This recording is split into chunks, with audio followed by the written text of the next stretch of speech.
The suns of the Veyron dominion did not merely shine, they scrutinized. Twin stars, one blue-white and piercing, the other a bloated, judgmental red, hung over the capital city of Ethelgard.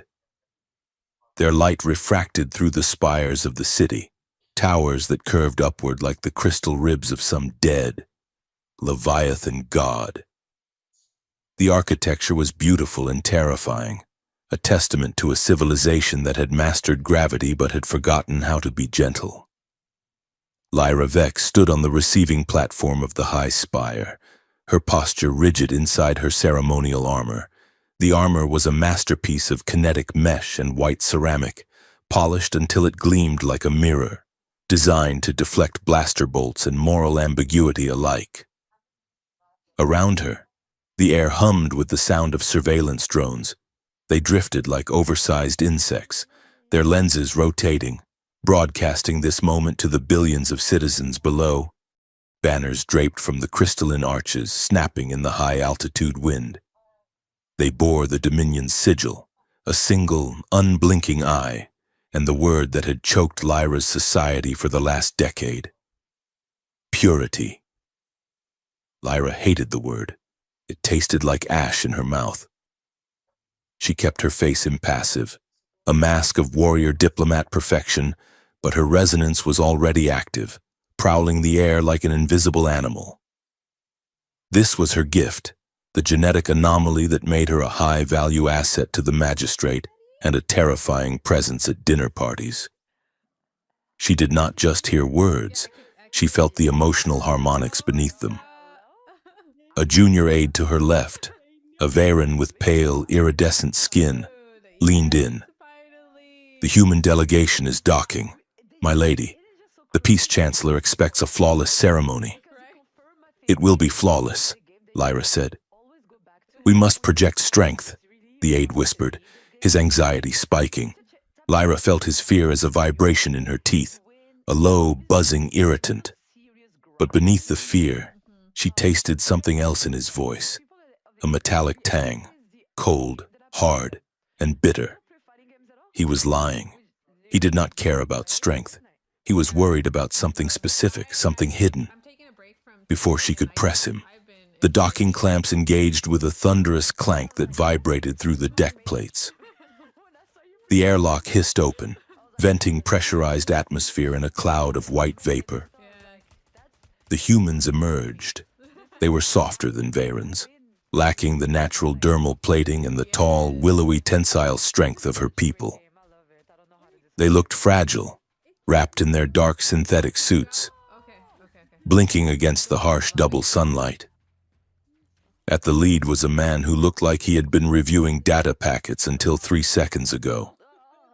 He was young for a diplomat, with messy dark hair that defied the geometric precision of Veyron fashion, and eyes that darted around the platform, taking in the drones, the guards, and the architecture with the hunger of an analyst. This was Evan Cade. He stopped at the designated marker, a circle of gold inlaid in the floor. He looked uncomfortable, tugging slightly at his collar. He cleared his throat, looked up at Lyra, and tapped the small translation node behind his ear. Lyra stepped forward, towering over him by half a foot. She waited. Protocol dictated the visitor speak first. Evan Cade straightened his spine. He looked nervous, but there was a spark of humor in his eyes, a resilience that refused to be crushed by the pageantry. "Greetings, High Counselor," Evan said, his voice amplified by the platform's acoustics. "I come on behalf of the Terran Coalition to extend our open hands and our deepest desire for cooperation." That was what he meant to say. What actually came out of the universal translator, booming across the plaza and echoing off the crystal spires, was a guttural Veyron phrase used exclusively in the red light districts of the lower city. "Greetings, High Counselor. I come on behalf of the Terran Coalition to extend our naked limbs and our deepest desire for your mating heat." The silence that followed was absolute. The Veyron guards behind Lyra stiffened, their hands dropping to the shock pikes at their belts. The Peace Chancellor, standing on the upper dais, froze mid-breath. The drone zoomed in, hungry for the diplomatic incident. Evan frowned, tapping his earpiece again. He looked at the horrified faces of his own team, then up at Lyra. "Did I say that right?" he whispered, the microphone still hot. It sounded a little moist. Lyra felt the shockwave of his embarrassment hit her resonance like a splash of cold water. It was genuine. There was no malice, no sabotage, just a catastrophic failure of cheap human technology. A laugh bubbled up in her chest. It was a dangerous thing, a crack in her armor, but the absurdity was overwhelming. She clamped her jaw shut, killing the smile before it could reach her lips. She stared down at him, her golden eyes burning with mock severity. "Envoy Cade," Lyra said, her voice smooth and projecting authority. "In the future, I suggest you keep your desires to yourself until the treaty is signed." Evan went pale as the realization hit him. Oh no. "We accept your enthusiasm," Lyra continued, turning to the cameras to salvage the moment. "The Dominion values passion in its allies." She gestured for the procession to move. As Evan passed her, walking with the stiff gait of a man who wanted to dissolve into the floor, he muttered under his breath, "I am going to kill the tech guy. I am going to strangle him with a patch cable." Lyra sensed his mortification. It tasted like sour lemon, sharp and clean. But beneath it, she felt his relief that she hadn't ordered him executed. It was a warm, steady hum. He was grateful. "Walk tall, Envoy," she murmured as he passed, barely moving her lips. "And check your settings. You are on the violent dialect." He glanced at her, surprised, and for a second, their eyes met. He didn't look at her like a superior officer or an alien threat. He looked at her like a co-conspirator in a bad joke. That was the moment the world ended. It didn't happen with a roar. It didn't happen with a scream. They had moved to the central plaza for the formal exchange of gifts. The Peace Chancellor, a bloated Varen bureaucrat named Voran, was standing on a floating gravity disk, holding a data crystal aloft.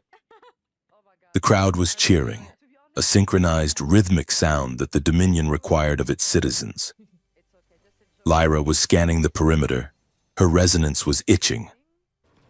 That metallic taste she had sensed earlier from her aid was back, but stronger now. It was everywhere, like the air was saturated with iron filings. She looked at Evan. He wasn't watching the Chancellor. He was looking at the crowd. He frowned, stepping out of the diplomatic line. "Envoy," Lyra said, her voice sharp, "hold your position." "That courier," Evan said, pointing to a cloaked figure weaving through the security cordon. "He's carrying a Class 4 dampener case. That's not on the manifest." Evan didn't wait for permission. He moved. He was faster than he looked, sprinting away from the safe zone, diving through the line of stunned guards. "Stop him," a commander shouted. Evan tackled the courier near the base of the Chancellor's platform. The courier dropped the case. Lyra saw the device inside as it skittered across the polished stone. It wasn't a weapon. It was a small silver sphere that bloomed open like a flower. "Down!" Lyra screamed, throwing up a kinetic shield. The vacuum bloom detonated. It was a weapon of terrifying elegance. It did not push air out. It consumed it. In a sphere of 300 feet, the atmosphere vanished instantly. Sound died. The cheering crowd was silenced as their lungs emptied. The fire that followed didn't burn, it unmade.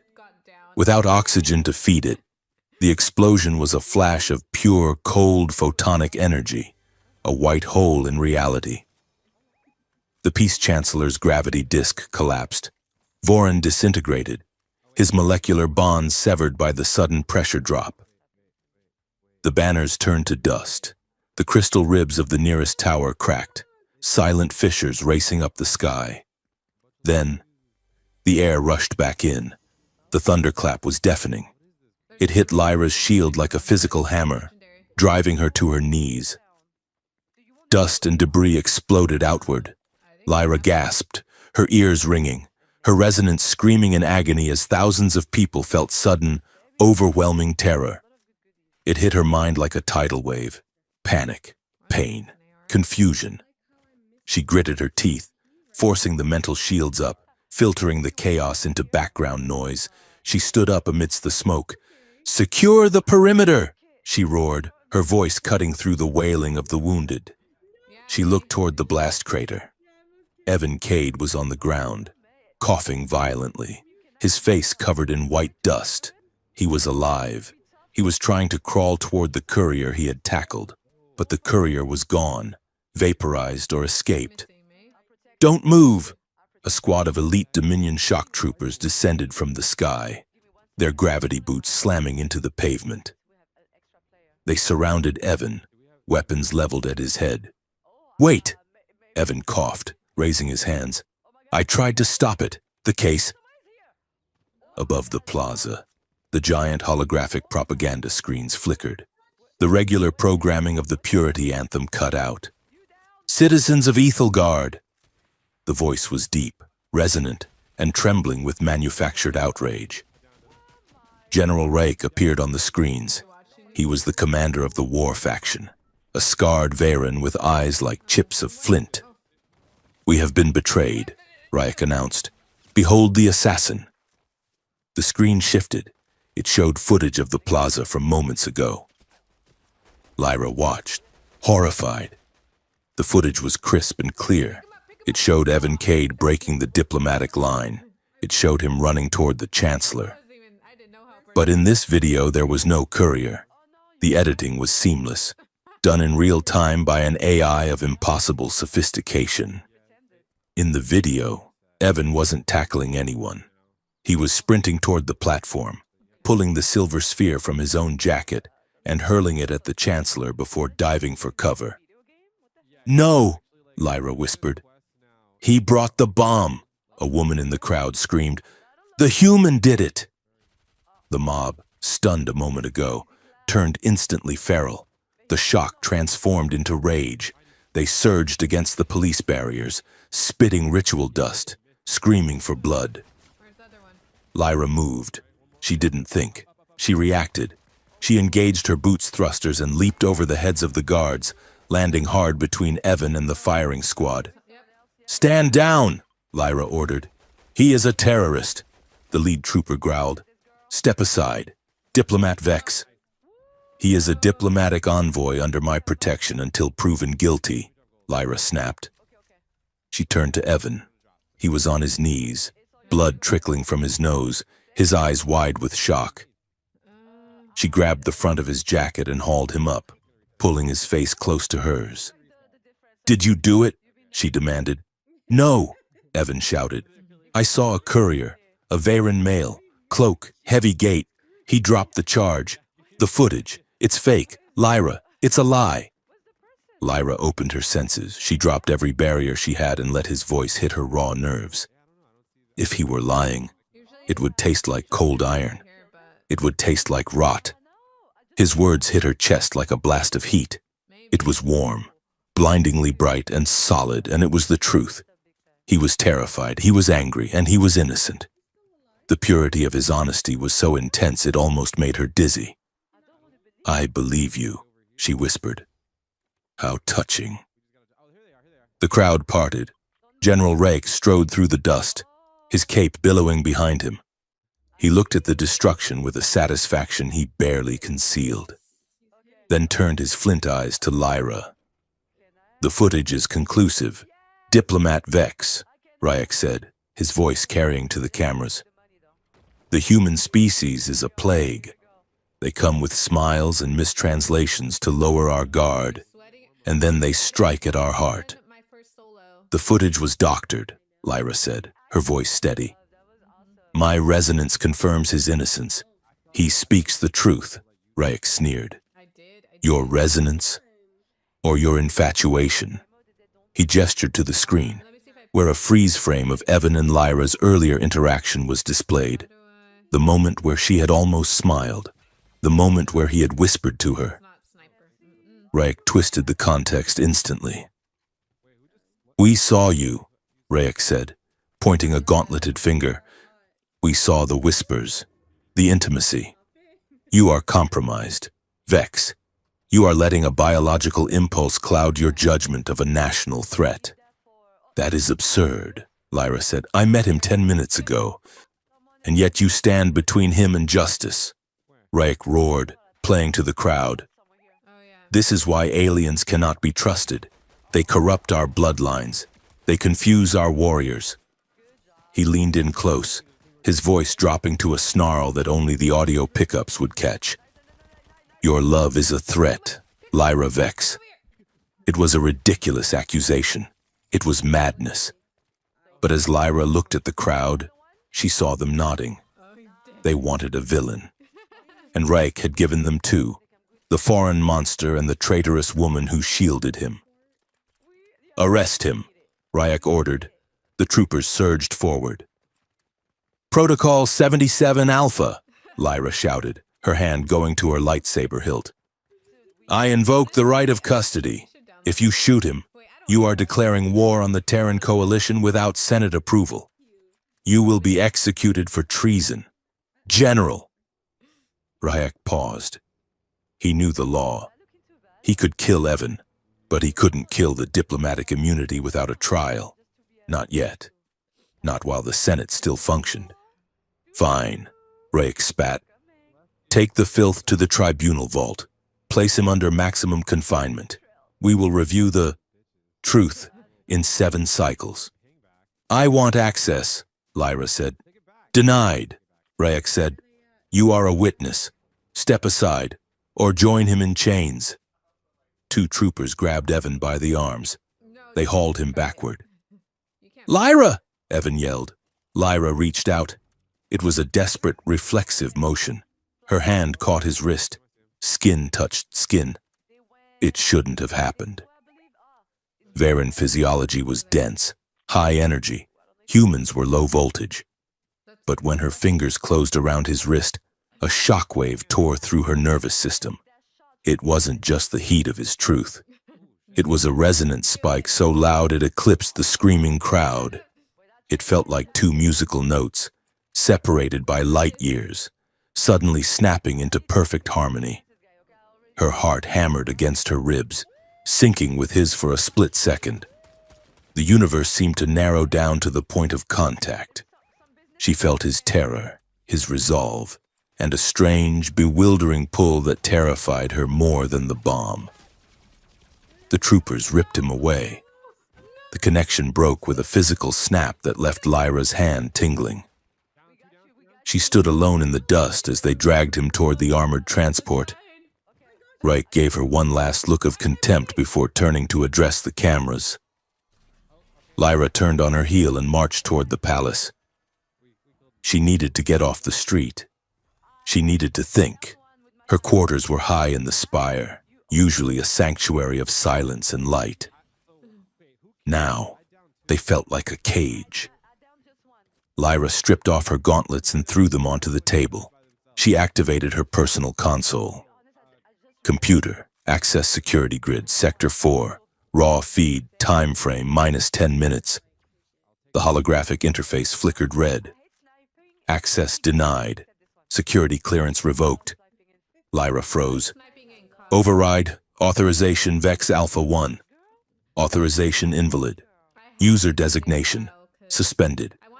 She tried her communications array. She tried to hail the magistrate. She tried to call her own father in the Senate. Connection blocked.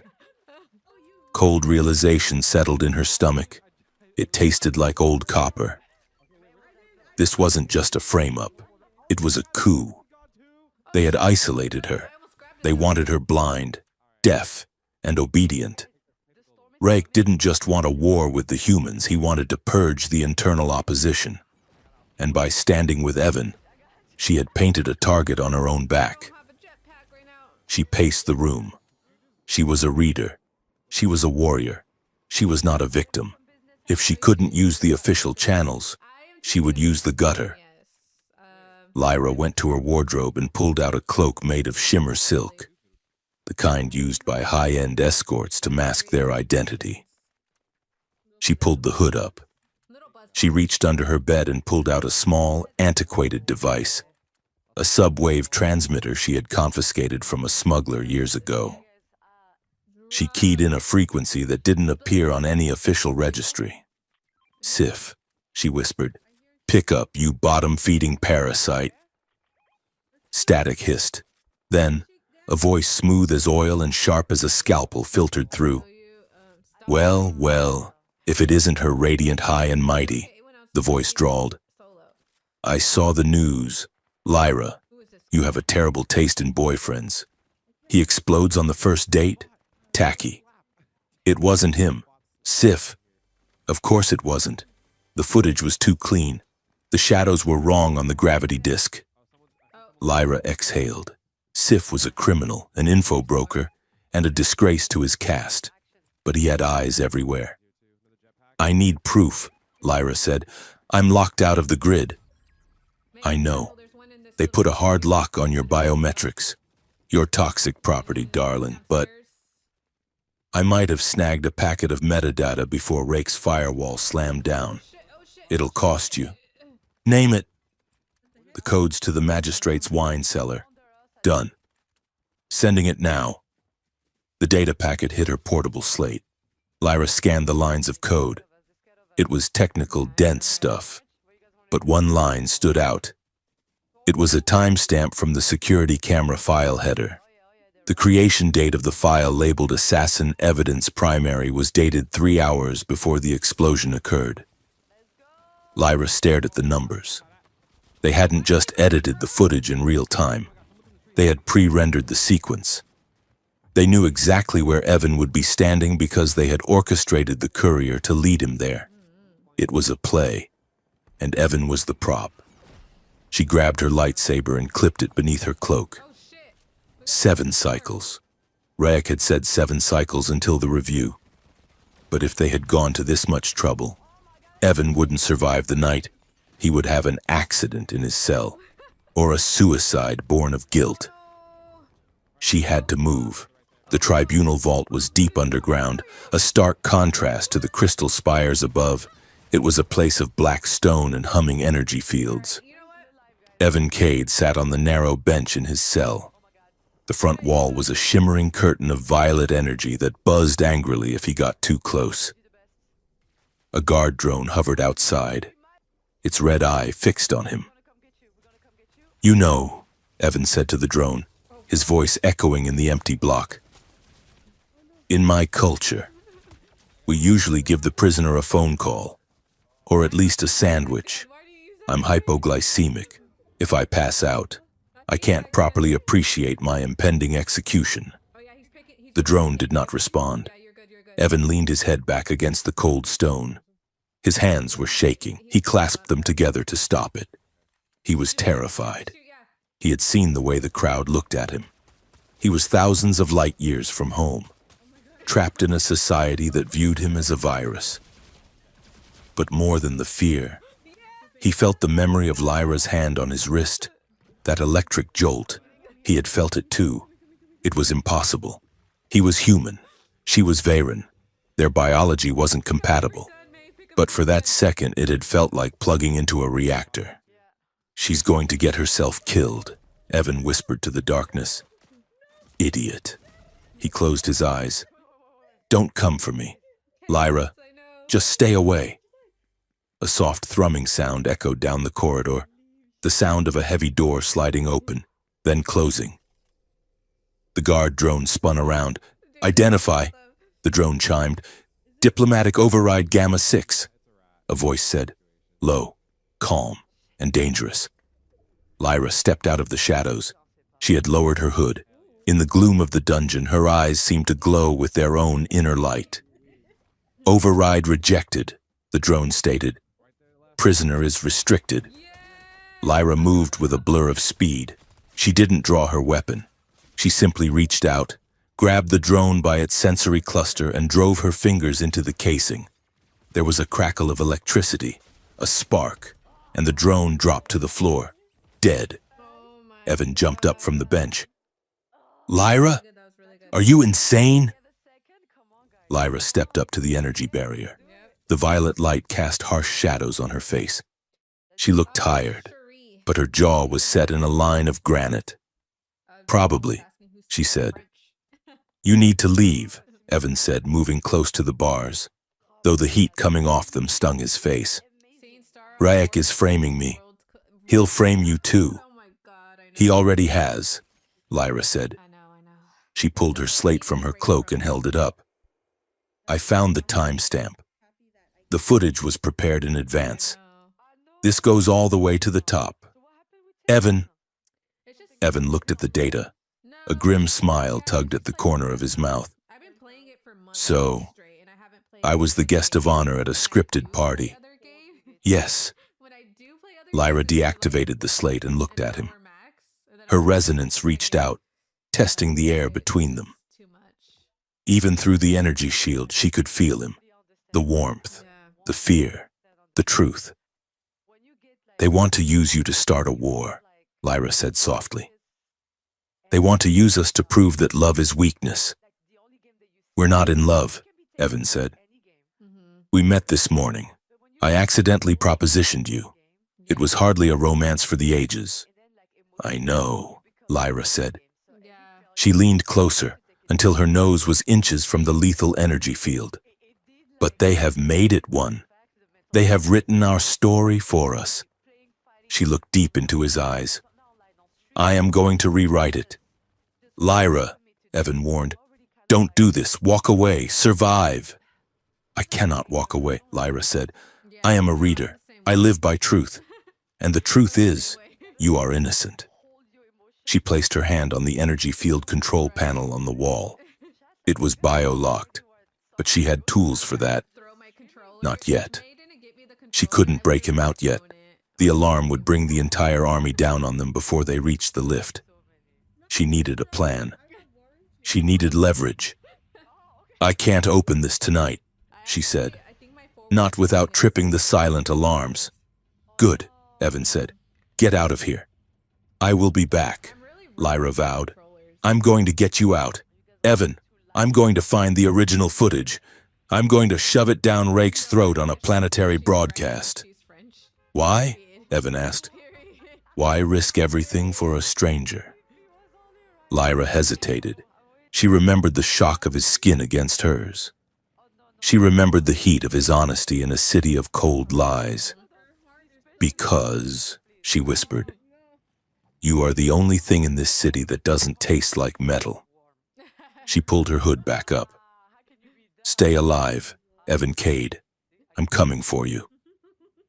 She vanished into the shadows of the corridor, leaving Evan alone with the dead drone and the humming silence, holding on to a promise that felt as dangerous as the bomb that had brought him there. The heavy blast doors of the tribunal vault groaned as they slid apart, the sound like stone grinding against bone. Lyra Vex stood in the corridor, her spine rigid, holding a scroll of vellum that was older than the current government. The warder, a hulking Varen with cybernetic optics, read the document again. He looked annoyed. "A resonant truth walk?" the warder grunted, handing the scroll back.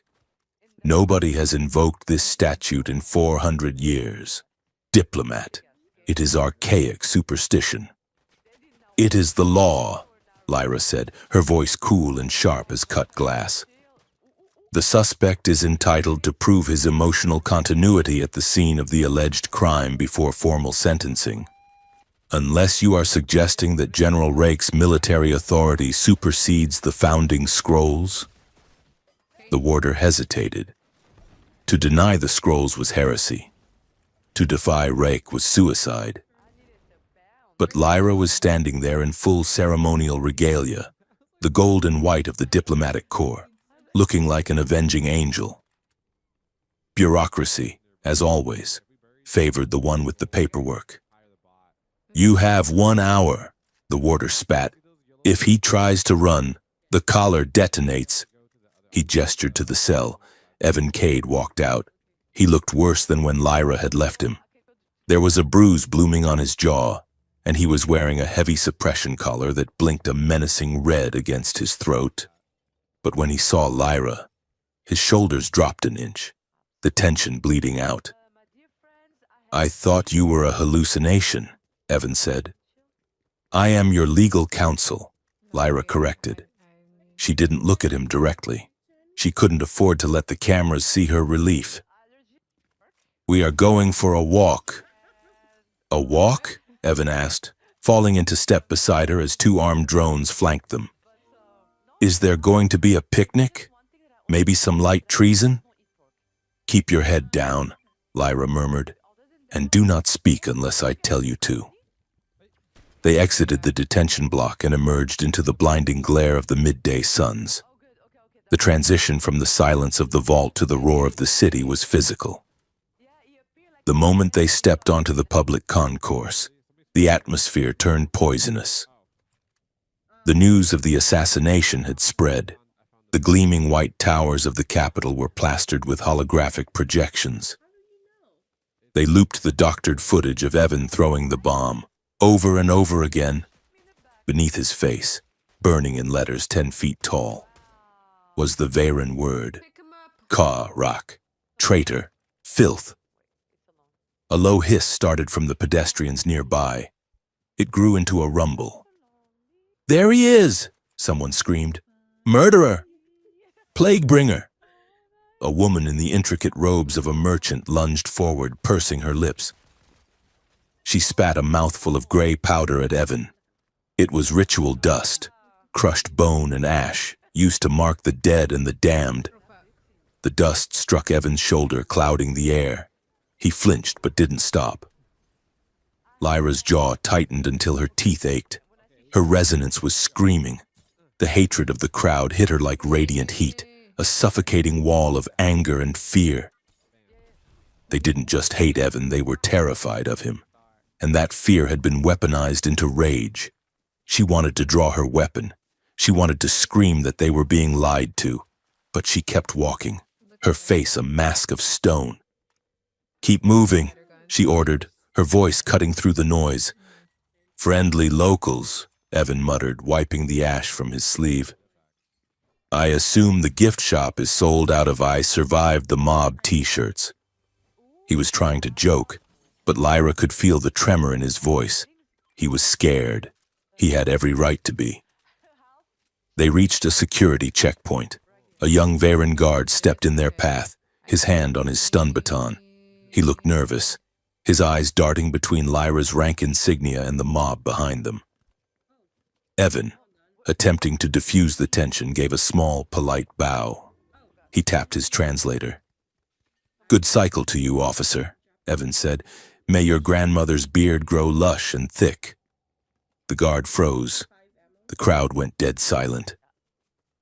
Lyra stopped, closing her eyes for a brief, painful second. "What?" the guard whispered, his hand tightening on his weapon. "Evan," Lyra hissed. "What?" Evan whispered back. "I memorized the greeting. Grandmother's garden, lush and thick, and—" "You used the word for beard, not garden," Lyra said through gritted teeth. "And you used the adjective for erotic.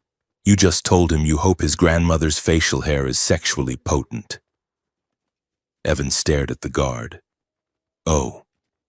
Great," Evan muttered, looking at his boots. "Even my apologies are illegal here." Lyra stepped forward, radiating authority. "The prisoner is mentally deficient due to shock. Step aside, guardsman." The guard, too confused to be angry, stepped back. They pushed through the checkpoint and finally reached the blast site. The crater was still cordoned off, a black scar on the pristine white plaza. The air here tasted of ozone and burnt stone. The silence was heavy, a vacuum where the vacuum bloom had eaten the sound. "Why are we here, Lyra?" Evan asked, his voice dropping. "The truth walk is not just a legal formality," Lyra said. "It is a forensic technique, Strong emotions leave a residue in the psychic field, like heat on stone. I need to know what happened here. She closed her eyes. She reached out with her mind, ignoring the physical world, tuning into the harmonic frequencies of the past. The blast site was a cacophony. She felt the screams of the dying, sharp, jagged spikes of red panic. She felt the sorrow of the survivors, a low, blue thrum. "Talk to me," Lyra commanded. "Walk me through what you did, exactly." "I was running," Evan said, pacing the edge of the crater. "I saw the courier. He was right there, by that broken pillar." Lyra focused on the spot. She felt it, a jagged, frantic scribble of noise. That was Evan. Terror, confusion, the desperate need to save lives. It matched his current emotional signature perfectly. "I tackled him," Evan continued. "He dropped the case. I saw the timer." Lyra scanned the area where the courier had been. She searched for the courier's fear, his anger, his fanaticism. She found nothing, or rather, she found a hole. Where the courier should have been, there was a patch of emotional silence. It was smooth, cold, and artificial. It wasn't the absence of emotion, it was the presence of a suppressing agent, a disciplined, rehearsed emptiness. "There are two signatures," Lyra whispered, her eyes snapping open. "Yours is chaotic, real. The other one, it is flat, clinical. The courier? He was not a fanatic," Lyra said, the realization chilling her blood. "Fanatics burn bright. This man was cold. He was a professional. He had practiced this moment 1,000 times in his mind until he felt nothing. It was a job."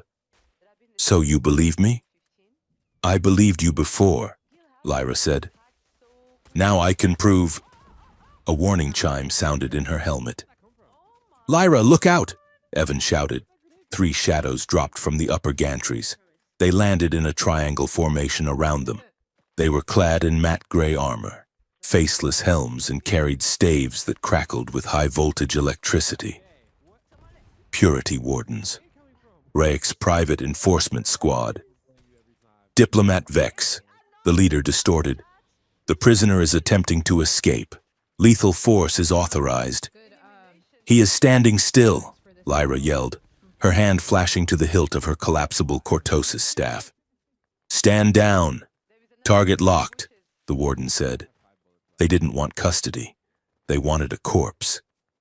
The leader lunged, the electric stave thrusting toward Evan's chest. Lyra moved. She intercepted the strike, her staff snapping open with a metallic crack. She deflected the blow upward, spun inside the warden's guard, and drove the blunt end of her weapon into his solar plexus. The warden gasped, his armor dampening the blow but not the momentum. Lyra swept his legs, sending him crashing to the pavement. "Run!" she shouted to Evan. "I can't outrun them," Evan yelled. The other 2 wardens were closing in, their movements synchronized and fast. Lyra engaged the second attacker.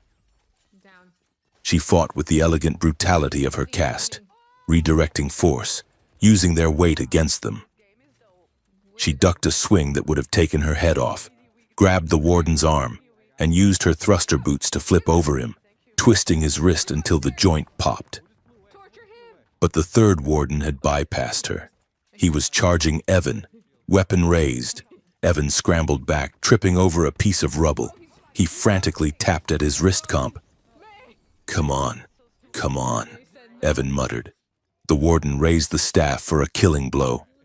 Evan swiped his screen, a nearby construction spotlight, a massive industrial unit meant to illuminate the repairs.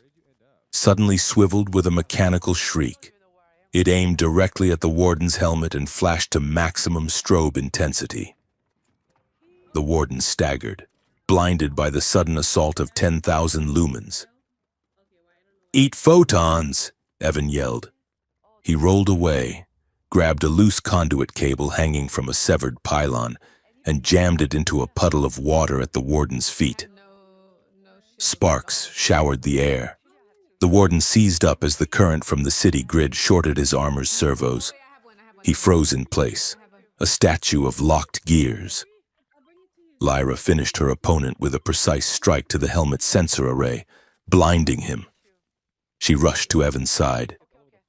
"Not bad for an analyst," she breathed, her chest heaving. "I also make excellent spreadsheets," Evan panted. "Then can we go now?"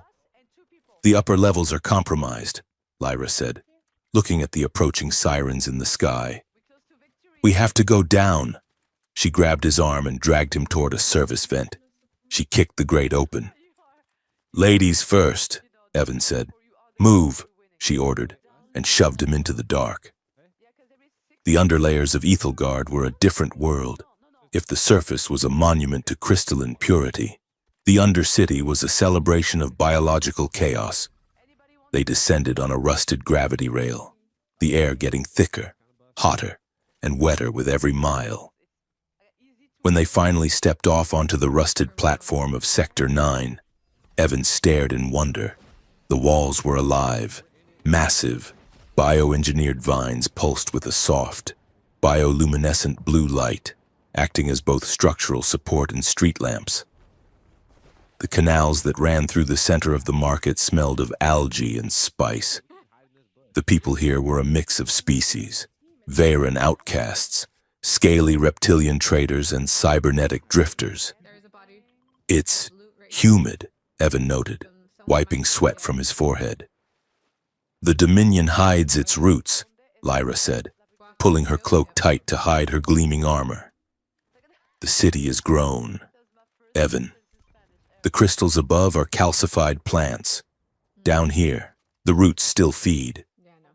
They moved through a market selling memory silk and illegal star maps." The crowd ignored them. Anonymity was the only currency that mattered here. "Psst, hey, you two look like you just robbed a bank and failed." A figure leaned against a stall selling fried grubs. He was a Veyran, but short, scrawny, and missing half of one ear. He wore a jacket covered in conflicting political patches. "Sif," Lyra said, relief washing over her. "Your radiant stab highness," Sif said, giving a mock bow that was mostly a slouch. He looked at Evan. "And you must be the soft-skinned problem. I saw your face on the screens. You have a very symmetrical nose. It will look terrible when they cut it off."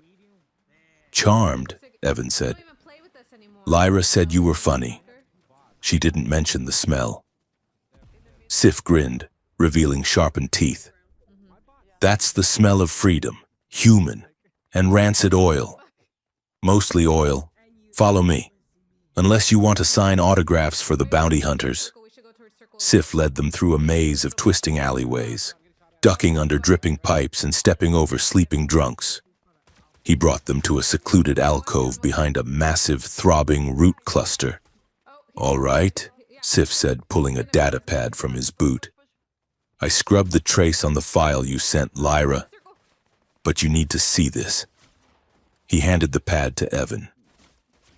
"Look at the compression artifacting," Sif said, pointing a clawed finger. Evan squinted at the code scrolling on the screen. He was an analyst. Patterns were his language. "Here," Evan said, his eyes widening. "The pixel bleed on the edges of the explosion sits hexagonal." "So?" Lyra asked. "Commercial editing software uses square compression," Evan explained, his voice gaining speed. "Civilian security AI uses triangular. Hexagonal compression is proprietary. It's high-density encryption meant for deep space transmission." He looked up at Lyra. "This wasn't edited by a news station or a rogue hacker. This footage uses the Imperial Military Codec. The only people who have access to this algorithm are the High Command." "Rayek," Lyra whispered. "He didn't just frame you," Evan said. "He used the Dominion's own war servers to render the fake video. He signed his name on the murder weapon, digitally speaking. But we can't prove it without the source file," Sif said, taking a bite of a grub he had produced from his pocket. And that file is locked in a databank that probably has more guns than my mother's wedding. Where is the source? Lyra asked. Project Thresher, Sif said. That's the tag attached to the file header. It's an old operation. Deep Black Ops. Shut down 10 years ago. Thresher? Lyra frowned. I know that name. It's associated with the old shrine in the Hollows. The one they sealed off after the Unification Wars. A shrine? Evan asked. I thought you guys were post-religion. We are, Lyra said. That is why it is the perfect place to hide a server. No one goes there. It is considered spiritually radioactive. Sounds cozy, Evan said. Let's go. The shrine of the Weeping Sun was a cavernous space carved directly into the bedrock of the planet.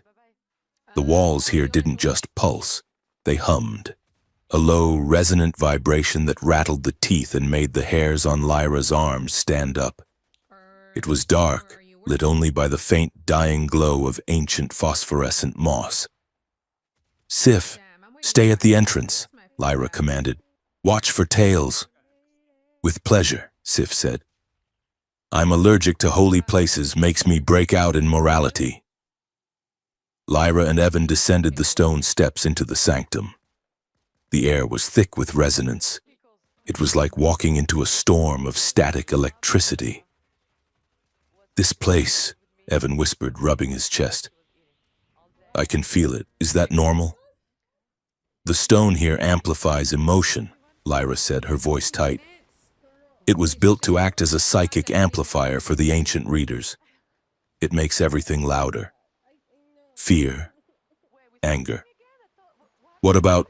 Evan started, then stopped. He looked at her.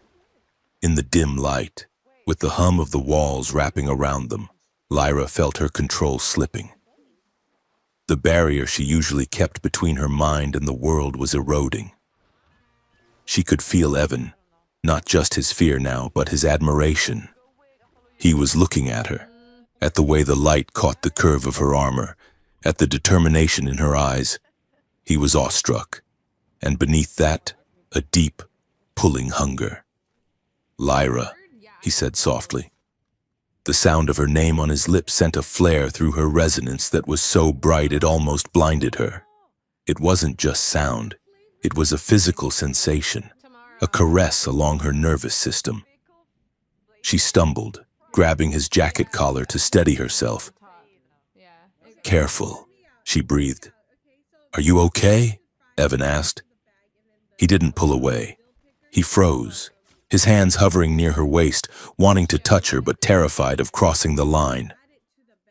The air between them crackled. The ancient walls hummed louder, feeding on the feedback loop of their attraction. You are too loud, Lyra whispered, staring at his mouth. Your feelings, they are shouting. I can't help it, Evan said, his voice rough. I'm standing next to the most terrifying, incredible woman I've ever met, and we're probably going to die in a basement. It clarifies things. Lyra looked at him. She saw the dust on his face, the bruise on his jaw, the human fragility of him, and she saw the strength that kept him standing. She wanted to kiss him. The impulse was a roar in her blood. She leaned in, her eyes fluttering shut. Then she stopped. She pulled back, her chest heaving, her hands trembling on his lapels. We cannot, she said, her voice breaking. Not here. Not now. In the Dominion, desire is a weapon. Evan, if I let this happen, if I let myself need you, Raik will use it. He will tear you apart to break me. Evan looked at her, his eyes dark and serious. He didn't try to close the gap. He respected the distance she put between them. Pretending we don't feel anything is just another way of letting them win. Evan said quietly. It's a surrender. Lyra, Raik wants you to be a machine, are you? Lyra stared at him. No. Good, Evan said. Then let's survive this. So we can figure out what this is when I'm not wearing an explosive collar. Lyra nodded. slowly releasing his jacket. She took a deep breath, recentering her mind, forcing the resonance back into a manageable hum. "The data node," she said, turning away to hide the flush on her cheeks. "It should be behind the altar." They moved to the back of the shrine. There, embedded in the rock, was a metallic pillar covered in dust. A console flickered with faint amber light. "It's an oath lock," Lyra said, examining the interface. "Old tech. It doesn't use passwords. It uses biometric harmonics." "Meaning?" "It requires a resonant signature to activate," Lyra said. "A reader must interface with it." She placed her hand on the panel. The amber light turned blue. "Resonant signature detected. Authorization incomplete. Secondary biometric required living heartbeat." "It needs a witness," Lyra realized. The old laws required 2 people to seal an oath, one to speak it, one to witness it. It needs a separate living rhythm to sync with the resonance. "Will I work?" Evan asked. "I'm not Varen." "The machine checks for life, not species." Lyra said, "Put your hand on the panel, next to mine." Evan stepped up.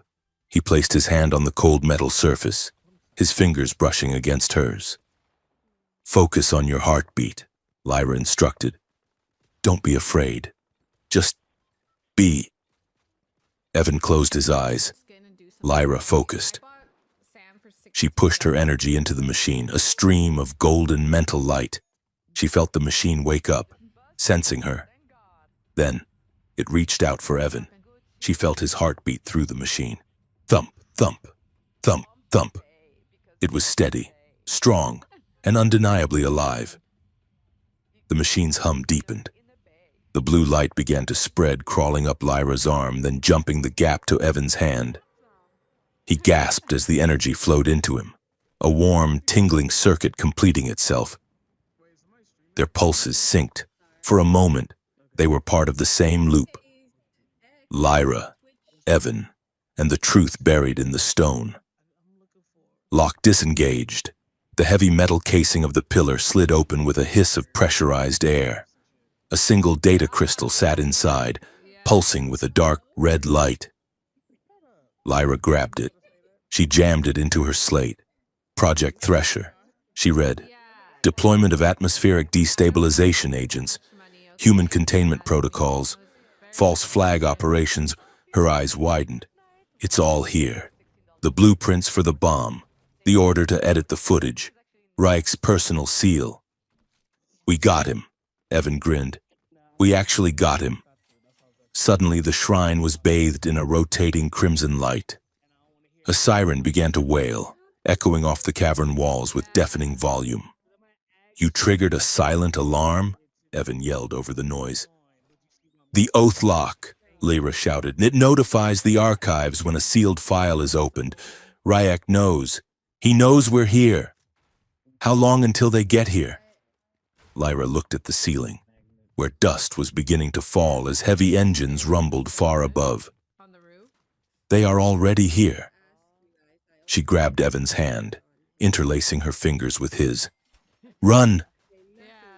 The data crystal pulsed with a frantic, dying red light as Lyra shoved it into the terminal of Sif's mobile safehouse, a repurposed sanitation hauler that smelled faintly of ozone and industrial lemon cleaner.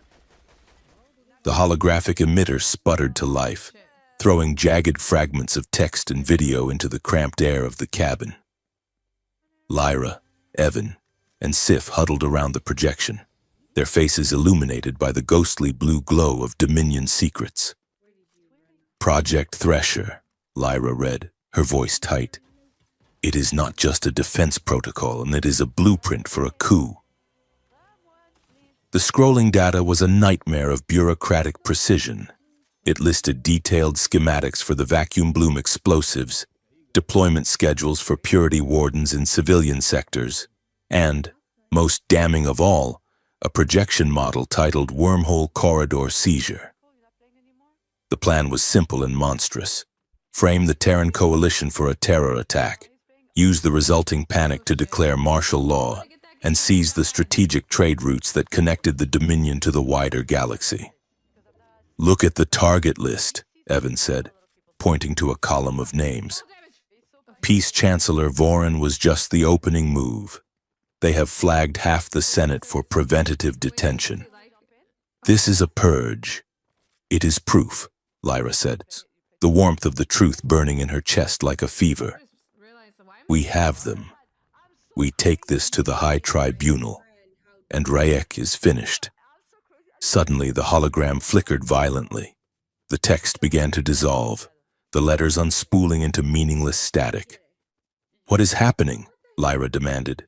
Sif's claws flew across his keyboard. "It is a kill switch. The file has a self-erasing cipher. Someone anticipated theft. It is eating the data from the inside out." "Stop it," Evan yelled. "I can't stop it. I can only slow it down." Sif snarled. "It is military-grade rot code." Within 20 seconds, the detailed schematics were gone. The list of names vanished. All that remained were fragments, broken headers, a few seconds of corrupted video, and the undeniable digital signature of the Imperial War Office. The red light on the crystal died. The file was gone. Lyra slammed her fist onto the metal table, denting it. "We lost it. We lost the smoking gun." "We have fragments," Evan said, his mind already racing, calculating odds. "We have the file headers and the timestamp anomalies. It is circumstantial, but it is enough to raise reasonable doubt. Reasonable doubt doesn't stop a firing squad in Ethelgard," Sif muttered, tossing a handful of nuts into his mouth. "You need a miracle, or a very fast ship." "We are not running," Lyra said. She turned to the small viewport, staring out at the distant, glittering needle of the orbital Senate spire that pierced the upper atmosphere. "Tonight is the Gala of the Ascendant. The entire High Council will be there. The tribunal judges, the foreign dignitaries, everyone." Evan looked at her, and he saw the dangerous tilt of her jaw. "Lyra, no. If we can breach the spire and jack directly into the broadcast node in the Grand Hall," Lyra continued, "we can push the fragments to every screen on the planet. We don't need a conviction. We just need to break Rake's narrative. We need the people to see the cracks." "The spire is the most secure fortress in the sector," Evan argued. "And we are the most wanted people on the planet. Walking in there is suicide." "Walking in as fugitives is suicide," Lyra corrected. She looked at Sif. "Walking in as guests is merely insane."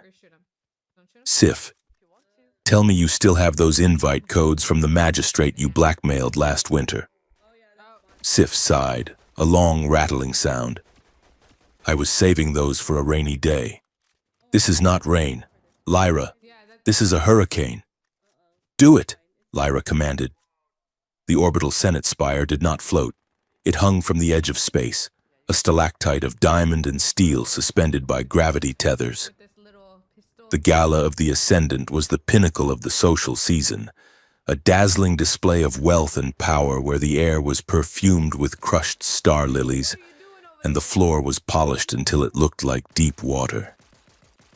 Lyra Vex stepped out of the lift and onto the promenade, and the conversation in the room died. She was wearing a gown of shimmering liquid metal, a ceremonial armor dress that clung to her frame like a second skin, flowing into a train of razor-sharp scales that chimed softly as she moved. It was a garment of war disguised as high fashion, beautiful and intimidating. Her hair was pulled back in a severe, intricate braid woven with platinum wire, and her eyes were scanning the room with predatory focus. Beside her, Evan Cade adjusted his cuffs. Sif had procured him a set of formal human blacks, a sharp, high-collared suit that made him look severe and elegant, though he felt entirely exposed.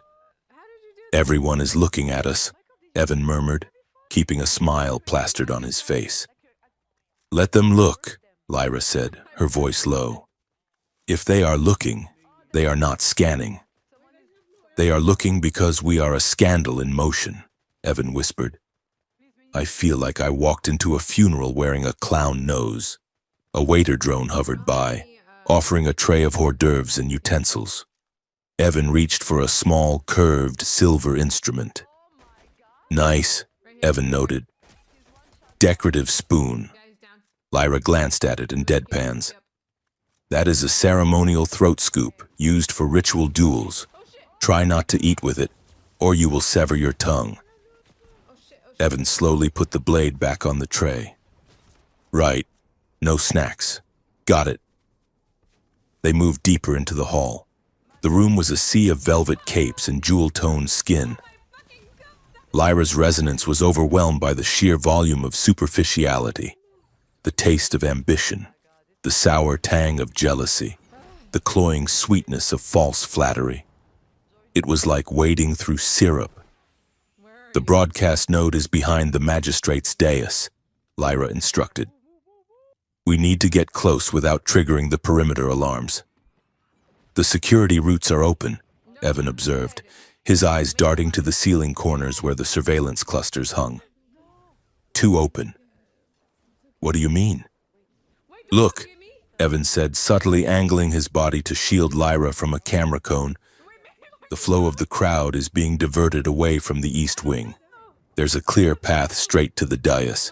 No guards, no drones. Lyra frowned. That is impossible. The east wing should be swarming with purity wardens. Exactly, Evan said. It's a funnel. They want us to go that way. They know we are here. Lyra felt a cold spike in her chest. Rahek, we need to go off-road, Evan said. Service corridors, kitchen access, anything but the red carpet they rolled out for us. I know a way, Lyra said. Through the magistrate's private receiving chambers. Magistrate Valor. Your mentor? He is the only man on the council who still believes in the old laws, Lyra said. He can get us access. She led him away from the trap, slipping behind a massive tapestry depicting the unification of the suns. They moved into the quiet, plush corridors of the private sector.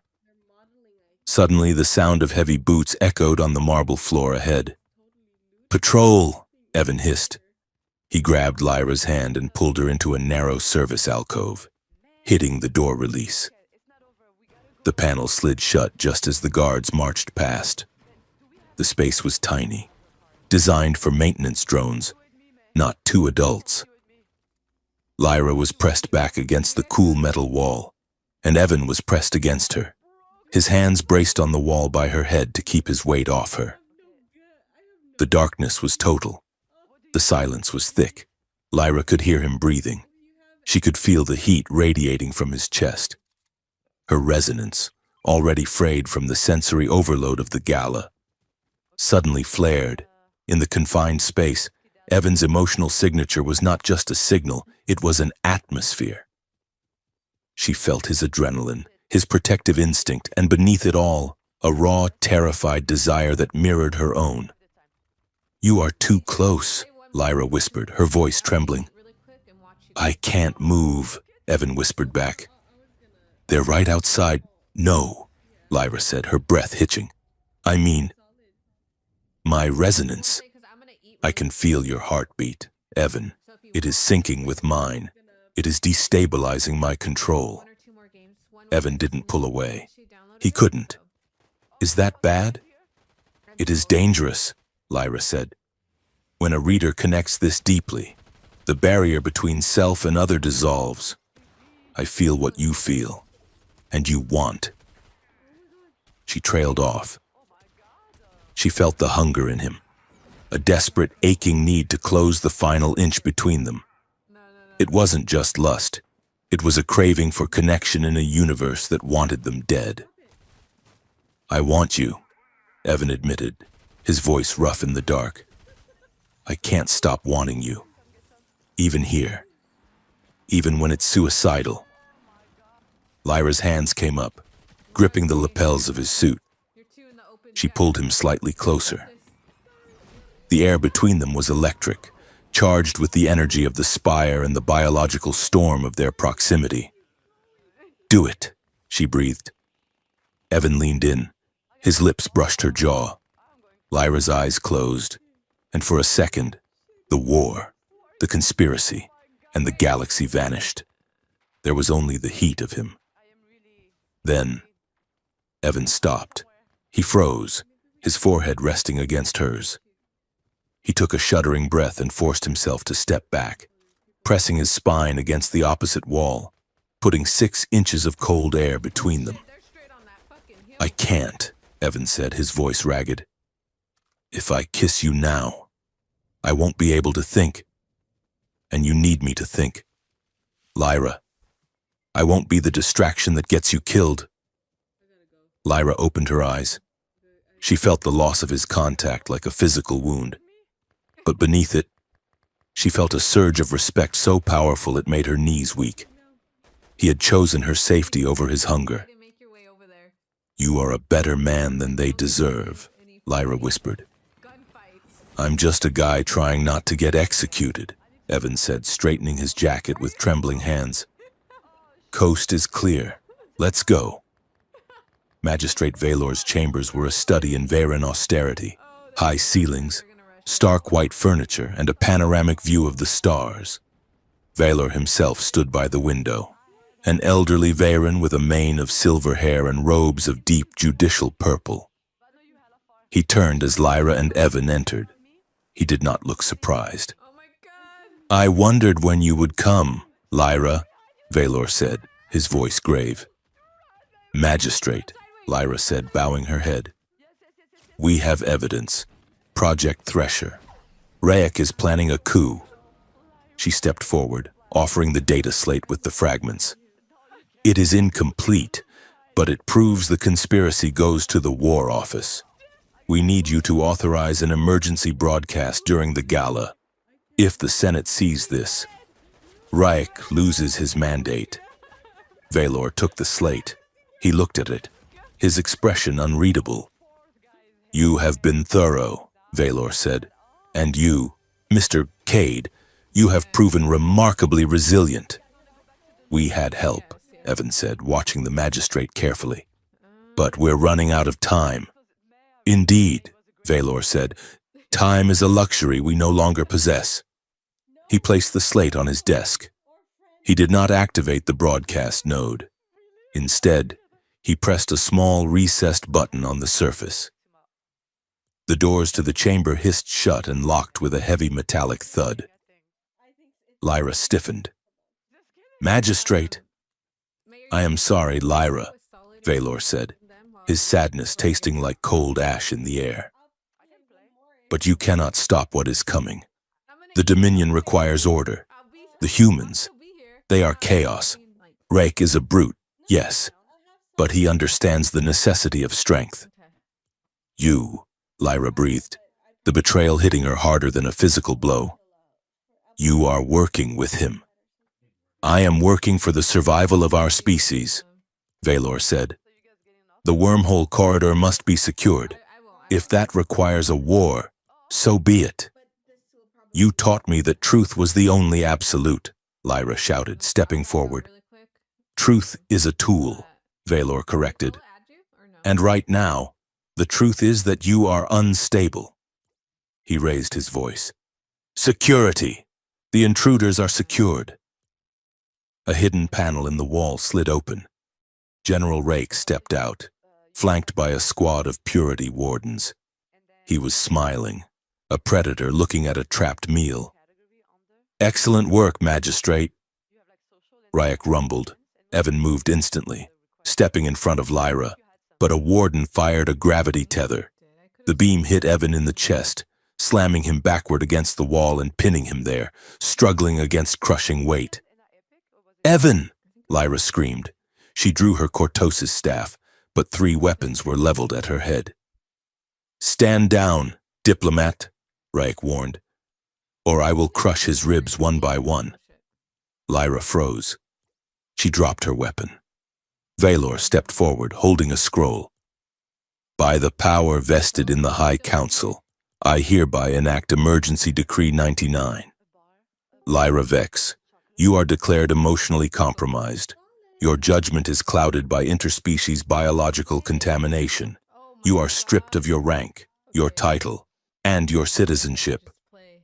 You cowards, Lyra spat. You are afraid of a file, so you attack my mind? We are attacking your weakness, Raik said. He walked over to Evan, who was gasping for air against the wall. Raik looked at him with disgust. This thing is a contagion asset, a biological weapon designed to infiltrate our elite. Raik turned to the wardens. Take the human to the Grand Hall. The gala needs entertainment. We will execute him live. No! Lyra lunged, but two wardens grabbed her arms, holding her back. Raik leaned in close to Lyra. There is a way out. Lyra, renounce him. Stand before the cameras and admit that he used psionic pheromones to seduce you. Admit that you were a victim of human trickery, but if you do this, I will grant you a pardon. You will live. Lyra looked at Evan. He was pale, in pain, but his eyes were locked on hers. He shook his head slightly. Don't do it, he mouthed. Bring them, Raik ordered. The Grand Hall was silent. The music had stopped. The thousands of guests, senators, warlords, socialites were staring at the center of the room. Evan was forced onto his knees in the center of the dais. A drone hovered above him, projecting his image onto the massive screens that lined the walls. The executioner, a massive warrior with a vibro axe, stood ready. Lyra was dragged to the podium. Valor stood beside her. Raik stood behind her. The cameras were live. The red tally light blinked, indicating that billions of eyes across the Dominion were watching. Citizens, Raik boomed into the microphone. Tonight, we cleanse the rot from our heart. We have captured the terrorist responsible for the attack on the Peace Chancellor, and we have rescued one of our own from his influence. He gestured to Lyra. Speak. Lyra Vex, Raik commanded. Tell the Dominion the truth. Tell them how he corrupted you. Lyra looked at the camera. Then she looked at the crowd. She saw the faces of the elite, cold, expectant, hungry for blood. She saw Valor, the man who had taught her honor, looking away in shame. And she looked at Evan. He was on his knees, bruised and battered, surrounded by enemies. But he wasn't looking at the axe. He was looking at her. And in his eyes, there was no fear. There was only pride. He was proud of her. Lyra felt the resonance in the room. It was a storm of lies, but inside her own chest, the truth was a star going supernova. She leaned into the microphone. Her voice shook, not with fear, but with a rage so pure it felt like holiness. I was not corrupted, Lyra said. Her voice echoed through the hall. Raik stiffened. Lyra. I was not seduced, Lyra continued, her voice rising. I was awakened. This man, this human, he has more honor in his blood than this entire room. Gasps rippled through the crowd. He did not bomb the plaza, Lyra shouted. General Raik did. Magistrate Valor helped him. They are lying to you to start a war for profit. Raik grabbed her shoulder, his fingers digging into her armor. Cut the feed, he roared, but Lyra twisted away, shouting into the pickup. They say my feelings are a weakness. They say my bond with him is a disease. She pointed at Evan. But he is the only truth I have found, and if loving him makes me a traitor, then I am the proudest traitor in the galaxy. Raik backhanded her. The blow knocked her across the podium, blood spraying from her lip. The general leaned into the mic, his face twisted in a snarl of absolute hate. You hear her? Raik bellowed to the crowd. She chooses the alien over her own kind. She chooses pollution over purity. Your love is a threat. The crowd roared. It was a terrifying sound. A mob unified by sanctioned hate. Kill him! Kill the beast! The executioner raised the axe. Now! Lyra screamed. She didn't lunge for Rake. She lunged for the control console on the podium. She didn't have the codes to stop the broadcast, but she knew the architecture of the spire. She slammed her fist onto the emergency override for the gravity stabilizers. Gravity flush initiated. The room lurched. The artificial gravity in the grand hall flickered and reversed. Screams erupted as dignitaries floated upward, wine spilling in zero-G globules. The executioner stumbled, the axe swinging wild and missing Evan's neck by an inch. Lyra kicked off the podium, soaring through the air. She grabbed Evan by the collar of his suit just as the gravity stabilized at a 90-degree angle. The floor was now the wall. The wall was now the floor. "We have to go!" Lyra yelled. "Where?" Evan shouted, dangling from her grip. "The maintenance stream." She pointed to a massive ventilation shaft that had blown open during the gravity shift. It was a waste disposal tube, a tunnel of rushing air and fluctuating gravity fields that vented into the lower atmosphere. "That's a garbage chute," Evan yelled. "It's an exit." Blaster bolts began to sizzle through the air around them. The wardens were recovering. Lyra didn't hesitate. She dragged Evan to the edge of the shaft and jumped. They plummeted into the dark. The gravity stream was a nightmare of physics. 1 second they were falling. The next they were being pulled sideways by magnetic shears. The wind roared like a jet engine, tearing at their clothes. "Hold on!" Lyra screamed. "I'm slipping!" Evan's hand was slick with sweat and blood. He was sliding down her arm. If they separated, the chaotic gravity tides would tear them apart. One would be crushed, the other ejected into the vacuum. Lyra clamped her hand onto his wrist. She locked her muscles. She engaged her armor's magnetic clamps, searching for purchase on the tunnel walls. "I have you!" she screamed. "I have you, Evan!" She wasn't just holding him with her strength. She was holding him with her will. Her resonance wrapped around him, a tether of pure psychic refusal to let go. They slammed against a deflection grate, the impact knocking the wind out of both of them. Lyra scrambled, finding a maintenance ladder. She hauled Evan onto the grate, gasping for air. They were alive. They were somewhere in the bowels of the city, miles below the spire. Evan lay on the grate, chest heaving. He looked at Lyra. She was bleeding from the mouth, her ceremonial dress ripped, her hair wild. She looked magnificent. "You," Evan coughed, "you told the whole galaxy you loved me." Lyra wiped the blood from her lip. She looked at him, her eyes fierce. "I told them the truth," she said. They limped into the shadows of the Undercity an hour later. Sif was waiting for them in a derelict library, surrounded by stacks of rotting paper books. "You two make a lot of noise," Sif said, tossing a medkit to Evan. "I assume the diplomatic approach failed?" "Valor turned on us," Lyra said, sinking into a chair. "We are outlaws. The Senate has declared war. Ryak has won." "Not yet," Sif said. He reached into his coat and pulled out a heavy leather-bound book. It was ancient, the spine cracked and peeling. "What is that?" Evan asked, wincing as he applied synth skin to his ribs. "While you were busy making speeches and defying gravity," Sif grinned. "I took the liberty of looting Valor's private office before the security lockdowns hit. I figured if the old man was hiding secrets, he might be hiding solutions." He slammed the book on the table. Dust motes danced in the air. "The Codex of the First Founders," Sif announced. "The original laws of the Dominion, before the Senate, before the magistrates." Lyra looked at the book. She felt a strange hum coming from it, a resonance of old iron-hard justice.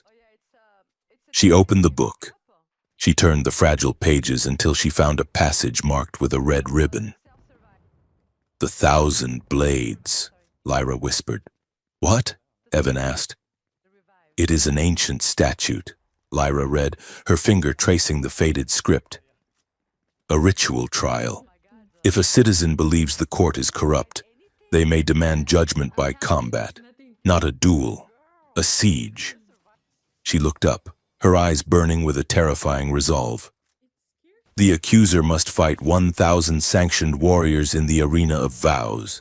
If they survive, if they are the last ones standing, they earn a single demand, one truth, spoken publicly, under unbreakable oath, and the regime cannot refuse it." "Lyra," Evan said, his voice quiet.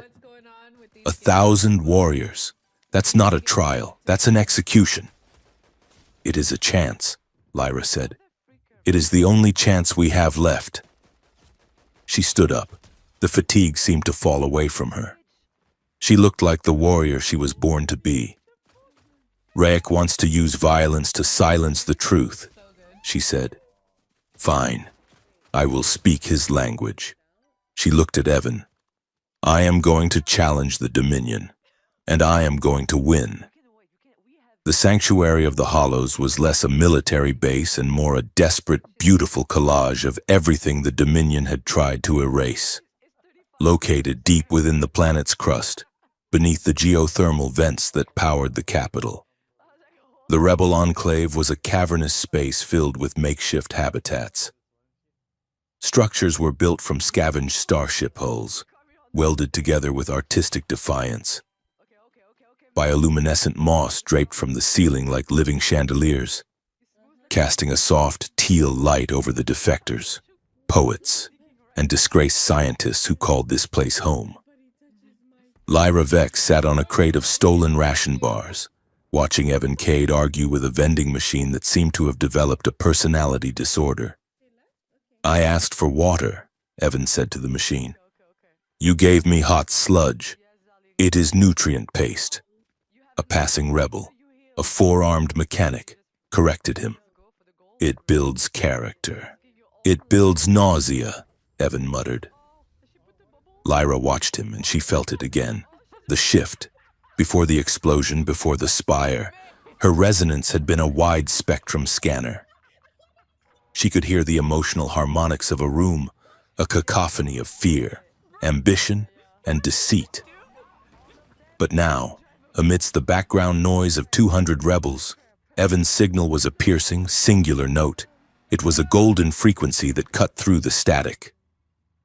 She could feel his frustration with the machine, his lingering exhaustion, and beneath it all, the steady rhythmic drumbeat of his concern for her. It was as if their nervous systems had been rewired to transmit on a private, encrypted channel. "You are staring," Sif said, appearing beside her with a plate of something that looked like fried crickets. "I am monitoring the asset," Lyra said, her voice neutral. "You are mooning over the boyfriend," Sif corrected, crunching on a cricket. "It is disgusting. I love it. But you should talk to Dr. Eris. She thinks she knows why your brain is doing the Roomba every time he walks in the room." Lyra followed Sif to a secluded lab carved into the rock wall. Dr. Eris, a former archivist for the Imperial Library, was hunched over a chaotic spread of holographic scrolls. She was old, her skin like parchment, her eyes thick with cataracts that saw more than most sighted Vayrans. "Diplomat Vex," Eris said, not looking up. "Or should I say, Outlaw Vex." "Lyra is fine," Lyra said. "Sif says you have a theory." "Not a theory. History." Eris tapped a console, and a projection of the first founders appeared. "The Dominion teaches that the founders were pure Veyran, that they built the great engines and the archives with the strength of our isolation." The hologram shifted. It showed two figures, one Veyran, one not. The second figure was shorter, stockier, humanoid. They were a pair, Eris whispered. The technology that runs our world, the atmospheric stabilizers, the wormhole gates, the archives, it is all psychoreactive. It was designed to respond to a specific harmonic resonance, a dual resonance. Lyra looked at the two figures. Two species. Two hearts, Eris said. One cool, one hot. One logic, one passion. When they sync, they create a key. That is why Rayek is terrified. Lyra, it is not just racism. It is security. If you and the human truly resonate, you don't just threaten his politics. You threaten his control over the planet's infrastructure. You could theoretically unlock the Founder's vaults. You could turn the city off. Lyra felt a chill run down her spine. That is why the file on Project Thresher was sealed with an oath lock. It requires a pair. Exactly, Eris said. Your love is not a metaphor, my dear. It is an override code. Lyra looked back toward the main cavern, where Evan was finally drinking something that looked like water. He caught her eye and smiled, a tired, lopsided expression that made her chest ache. She wasn't just fighting for his life anymore. She was fighting for the history of her world. If they were going to survive, Lyra had to become something she had not been since her academy days. A gladiator. The decision had been made in the silence of the night. The Thousand Blades was the only legal maneuver left. It was a suicide pact disguised as a trial, but it was a path. The training room was a repurposed cargo bay, fitted with stolen hard-light projectors. Again, the combat trainer barked. He was a defector from the Purity Wardens, a massive wall of muscle named Korg. Lyra stood in the center of the ring, sweat slicking her silver hair to her skull. Her chest heaved. "I am ready," she gasped. "Initiate sequence 9, Korg shouted. The air shimmered. 6 hard-light drones materialized. They didn't look like machines, they looked like nightmares, multi-limbed, wielding serrated blades of photonic energy. They attacked in unison. Lyra moved. She didn't think. She flowed. She ducked a decapitating strike, the heat of the blade singing the tips of her hair. She spun, her cortosis staff snapping out to shatter the knee of the first drone. But the Thousand Blades wasn't just about fighting. It was about endurance. It was about fighting while drowning in the emotions of 1,000 killers. "Resonance dampeners down," Korg ordered. A wave of psychic noise blasted through the room, recorded screams, waves of hatred, the sonic texture of a dying army. It hit Lyra like a physical blow, her vision blurred. The drones became monsters of shadow. She stumbled. A drone clipped her shoulder, the hard light burning a line across her skin. "Focus," Korg roared. "They will use your empathy against you. They will try to make you feel their pain so you hesitate. Do not hesitate." Lyra gritted her teeth. She closed her eyes for a fraction of a second, searching for that golden frequency. Evan. She found the thought of him. It was a steady anchor in the storm. She wrapped her mind around it, used it to filter out the screaming noise. She opened her eyes. The world snapped into focus. Lyra ducked, swept the legs of the second drone, vaulted over the third, and drove her staff through the sensor cluster of the fourth.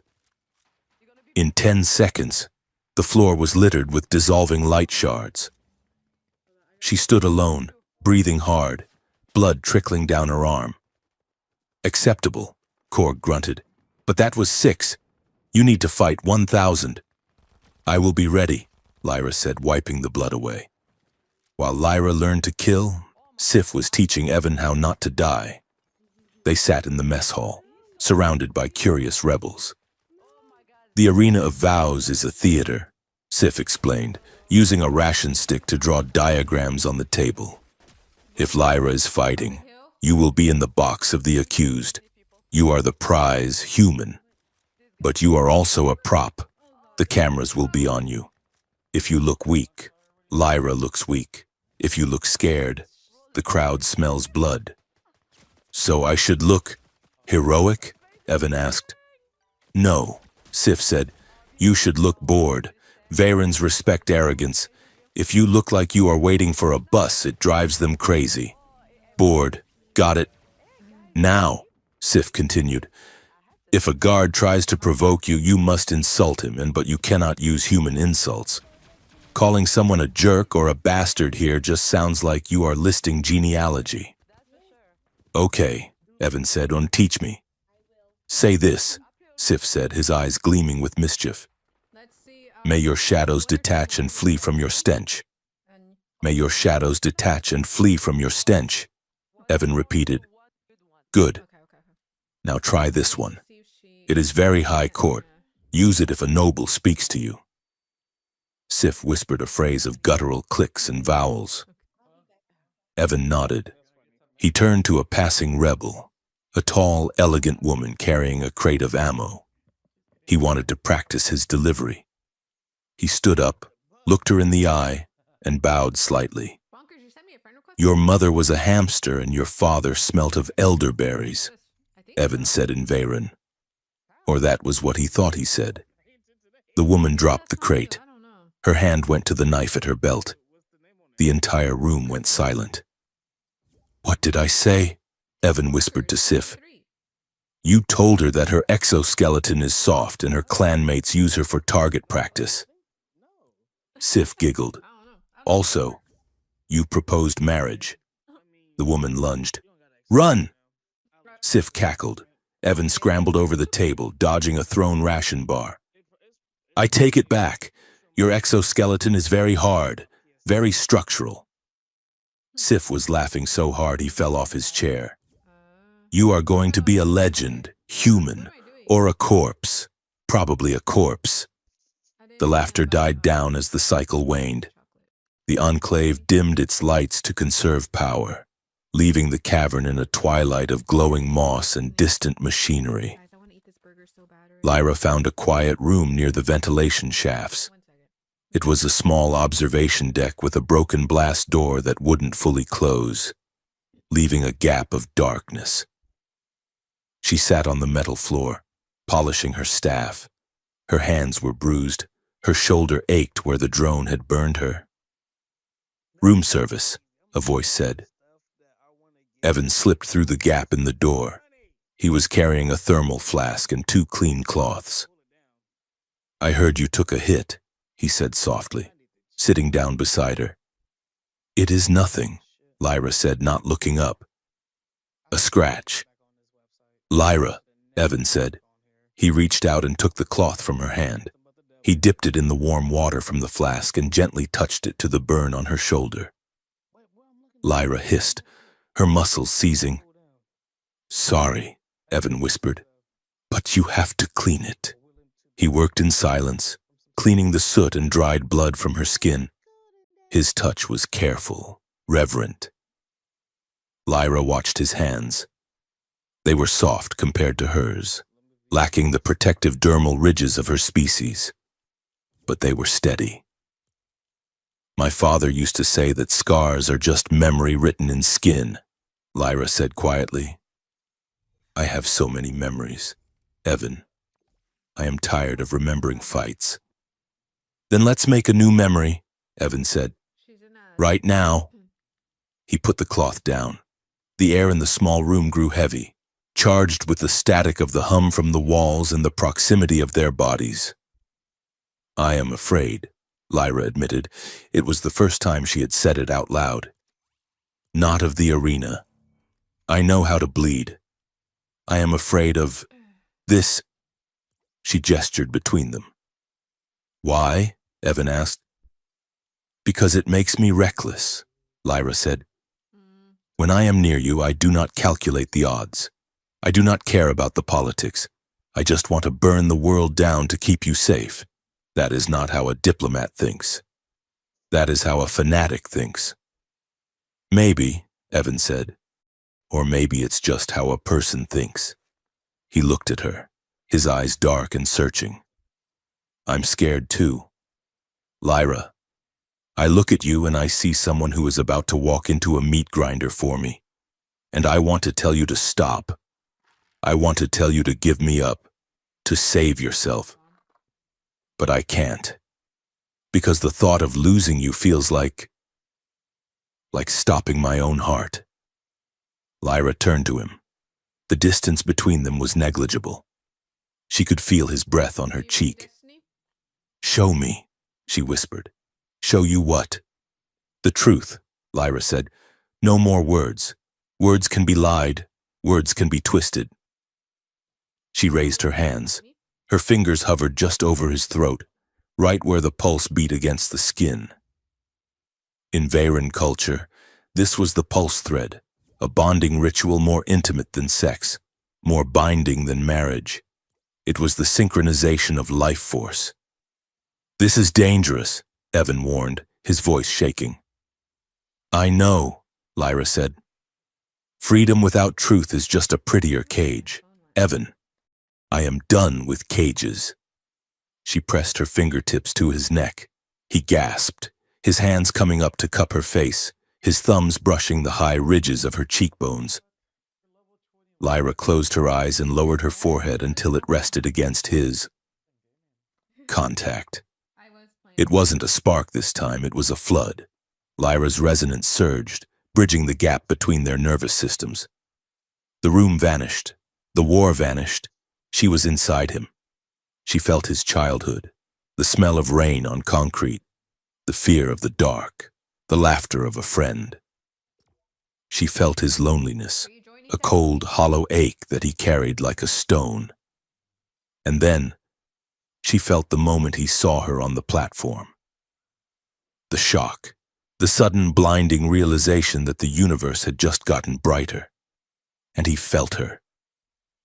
Evan gasped as Lyra's memories flooded him. The crushing weight of duty, the cold metal taste of lies, the isolation of being a reader, knowing everyone's secrets and having no one to tell, and the fierce, terrifying fire that had ignited when she held his wrist. Their heartbeats synced. Thump, thump, thump, thump. It was a rhythm that shook the floor. Heat radiated from their skin, a golden glow that lit up the dark room. It was terrifying and beautiful. It was the dual key turning in the lock. Lyra trembled, a tear slipping from her closed eye. She felt his desire, not a hunger to take, but a desperate need to give, to protect, to stand beside her. Evan, she breathed, her voice echoing in his mind as well as his ears. They pulled back, just an inch, breaking the neural bridge but leaving the physical connection. They were both gasping, their eyes wide, pupils blown. I am not going to let you die, Evan said, his voice fierce, his hands gripping her shoulders. I don't care about the odds, we win this. Lyra looked at him, and for the first time in her life, the future didn't taste like metal.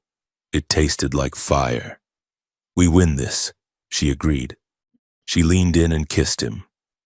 It was brief, desperate, and tasted of salt and promise. The morning brought the news like a hammer. The main screen in the rebel command center flickered to life. General Rake stood on the bridge of a warship, the stars streaking behind him. Citizens of the Dominion, Rake announced. The terrorist threat has been contained, but the contagion remains. To ensure our safety, the execution of the human asset Evan Cade is scheduled for high noon tomorrow. The screen shifted to show a massive fleet of Dominion dreadnoughts moving into formation around the wormhole corridor. Simultaneously, Rake continued, we are deploying the first fleet to secure our borders against further human aggression. This is not a war of conquest. It is a war of purification. The transmission cut. He moved the timeline up, Sif cursed, slamming his hand on the console. He knows we have the data fragments. He wants to bury Evan and start the shooting before we can make a move. He thinks we are hiding, Lyra said. She was standing by the weapon rack, strapping her armor on, piece by piece. The greaves, the breastplate, the gauntlets. "He thinks we are running," she said, snapping the final buckle into place. She picked up her staff. "He is wrong." "Lyra," Dr. Aris said, "if you go up there, they will arrest you on sight." "They cannot," Lyra said. "Not if I speak the words before they touch me." That's like me too. "The 1,000 blades is not a request, Eris. It is a challenge to the spirit of the Dominion. If Ryuk refuses it, he proves to the entire military caste that he has no honor. He loses his army." "It is a trap," Evan said. "He'll rig the fight." "Of course he will," Lyra said, turning to him. She looked radiant, terrifying. Yeah. "That is why I need you to trust me. When we walk out there, you cannot fight. You must let them take you."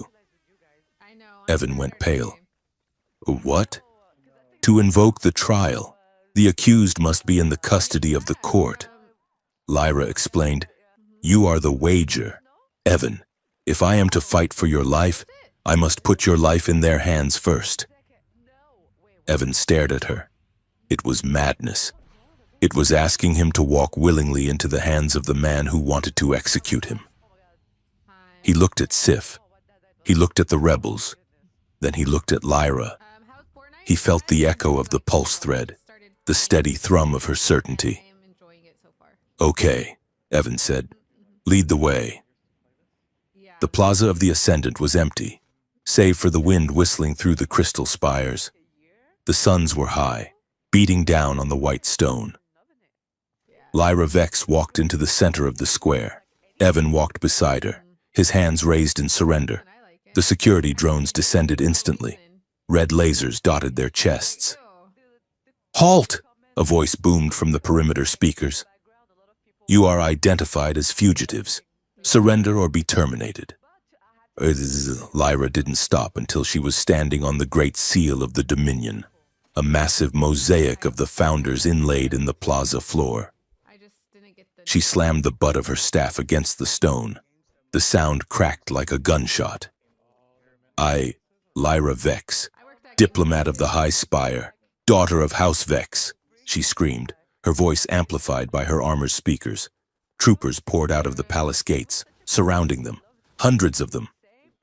"I invoke the old law," Lyra shouted, pointing her staff at the Senate spire. "I demand the right of blood. I demand the 1,000 blades." The troopers hesitated. The officers froze. The cameras on the drones were broadcasting live. To interrupt the invocation was a sacrilege.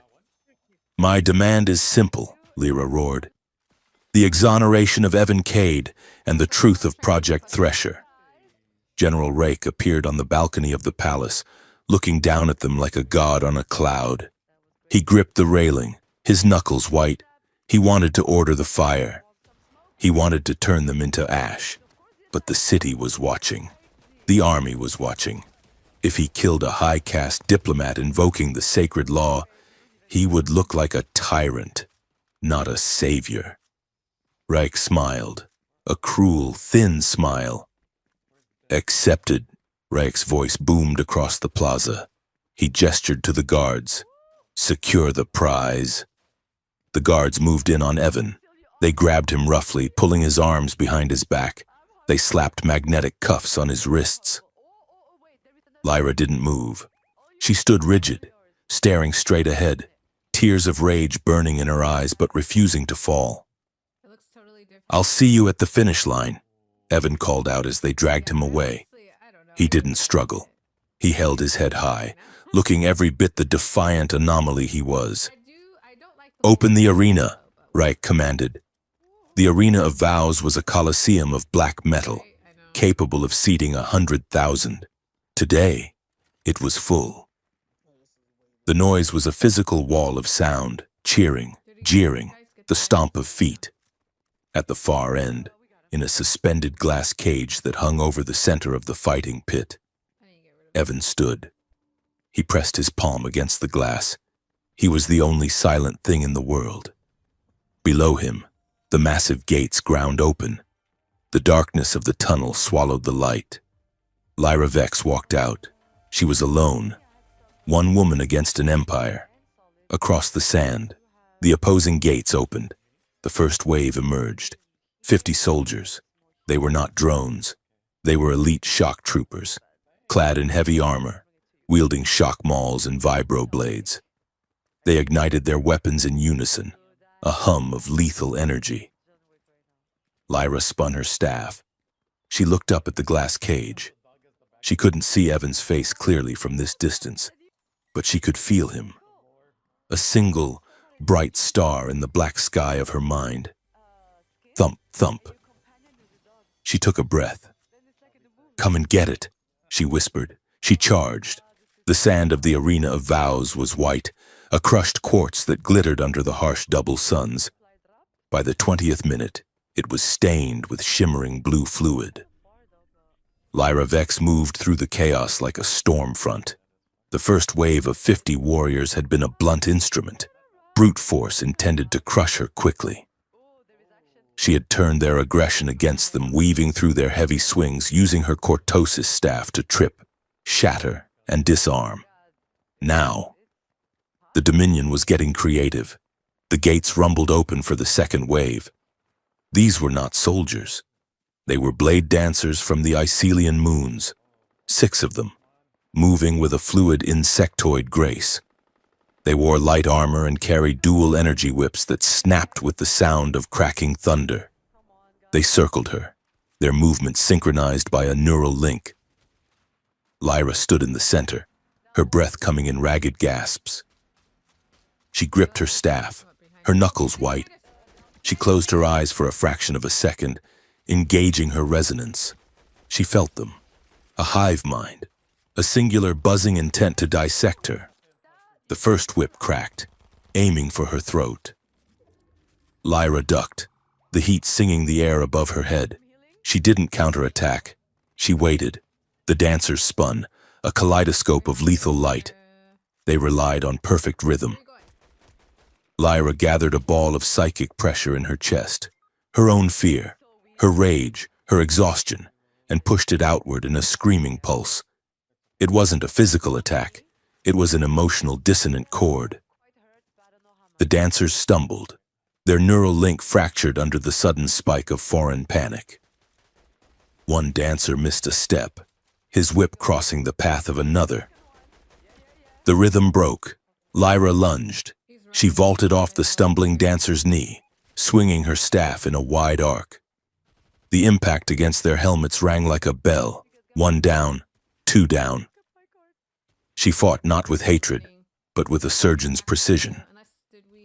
Every strike was calculated to incapacitate, not kill. To kill would be to give Raek the monster he wanted. She would not be a monster. She was a diplomat, above the arena, in the suspended glass cage. Evan Cade pressed his hands against the console Sif had remotely unlocked. "She is moving too fast," Evan muttered, his eyes darting across the scrolling data streams. "Her metabolic rate is redlining and she's burning through her energy reserves. She is fighting for you, soft skin." Sif's voice crackled through the comms. "Try to be worth it. I have isolated the broadcast node. Are you in?" "I am in," Evan said, his fingers flying. "I'm tracing the source of the assassination order." Ray covered his tracks well, but he left a ghost image in the kernel. "Hurry," Sif hissed. "The third wave is coming, and this one looks heavy." On the sands, the ground shook. The gravity shifters emerged. 3 massive champions wearing exosuits fitted with localized gravity generators. They didn't walk.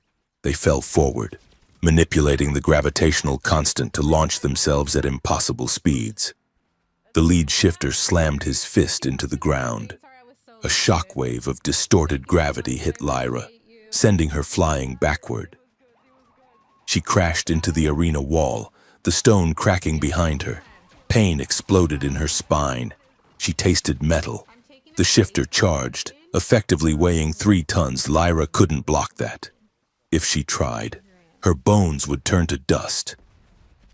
She looked at the ground. The arena floor was segmented, hiding the mechanisms for terrain changes. "Computer!" Evan's voice shouted in her earpiece, bypassing the arena jammer. "Sector 4 plate is loose. The hydraulics are damaged." No, I didn't. Lyra didn't question him. She rolled to the left, Oh, wait, did I? diving away just as the shifter's fist demolished the wall where she had been. I think I'm still the same range. She scrambled toward Sector 4. The shifter turned, roaring, and activated his gravity well to pull her I back. don't know why it shows that on... Lyra jammed her staff into the seam of the floor plate and triggered the explosive release she had scavenged from a fallen soldier in Wave 1. No, the next The one plate blew actually. upward. The shifter, heavy with his own gravity field, couldn't adjust. He tripped on the jutting metal. His momentum carried him forward, face first into the exposed hydraulic piston. The impact was deafening. The suit's generator whined and died. Lyra stood up, shaking the dust from her hair. She looked up at the glass cage. Evan was there, a silhouette against the glare, fighting his own war on a holographic keyboard. "Nice catch," she whispered. "Don't thank me yet," Evan replied, his voice tight. "Wave 4 is weird." A single warrior stepped out. He was clad in archaic, gilded armor covered in purity scrolls. He raised a hand, stopping the other fighters. "I am Valerius the Pure," the warrior bellowed, his voice amplified to the nosebleed seats. "I have studied the blade for 40 years. I have meditated on the mountaintops of Korth. I am the vessel of..." "You are the vessel of a lengthy preamble," Lyra interrupted, her voice booming over the arena speakers. The warrior froze. "What?" "Your stance," Lyra called out, leaning on her staff like she was bored. "It is very dramatic, but your left foot is dragging. Is that an old injury, or just a lack of commitment?" The crowd tittered. The warrior flushed purple. "I will silence your insolence," he screamed, abandoning his scripted speech and charging in a blind rage. He was sloppy. He was angry. Lyra stepped aside, hooked his ankle with her staff, and watched him face plant into the sand. "Lesson 1 of diplomacy," Lyra said to his unconscious form. "Never let them see you sweat, and never monologue." High in the VIP box, General Rake watched the spectacle with a face like carved granite. "She is making a mockery of the ritual," Rake growled. Magistrate Valor stood beside him. The old Varen looked pale. He watched Lyra spare the life of another soldier. Watched the crowd begin to murmur, not in anger, but in awe.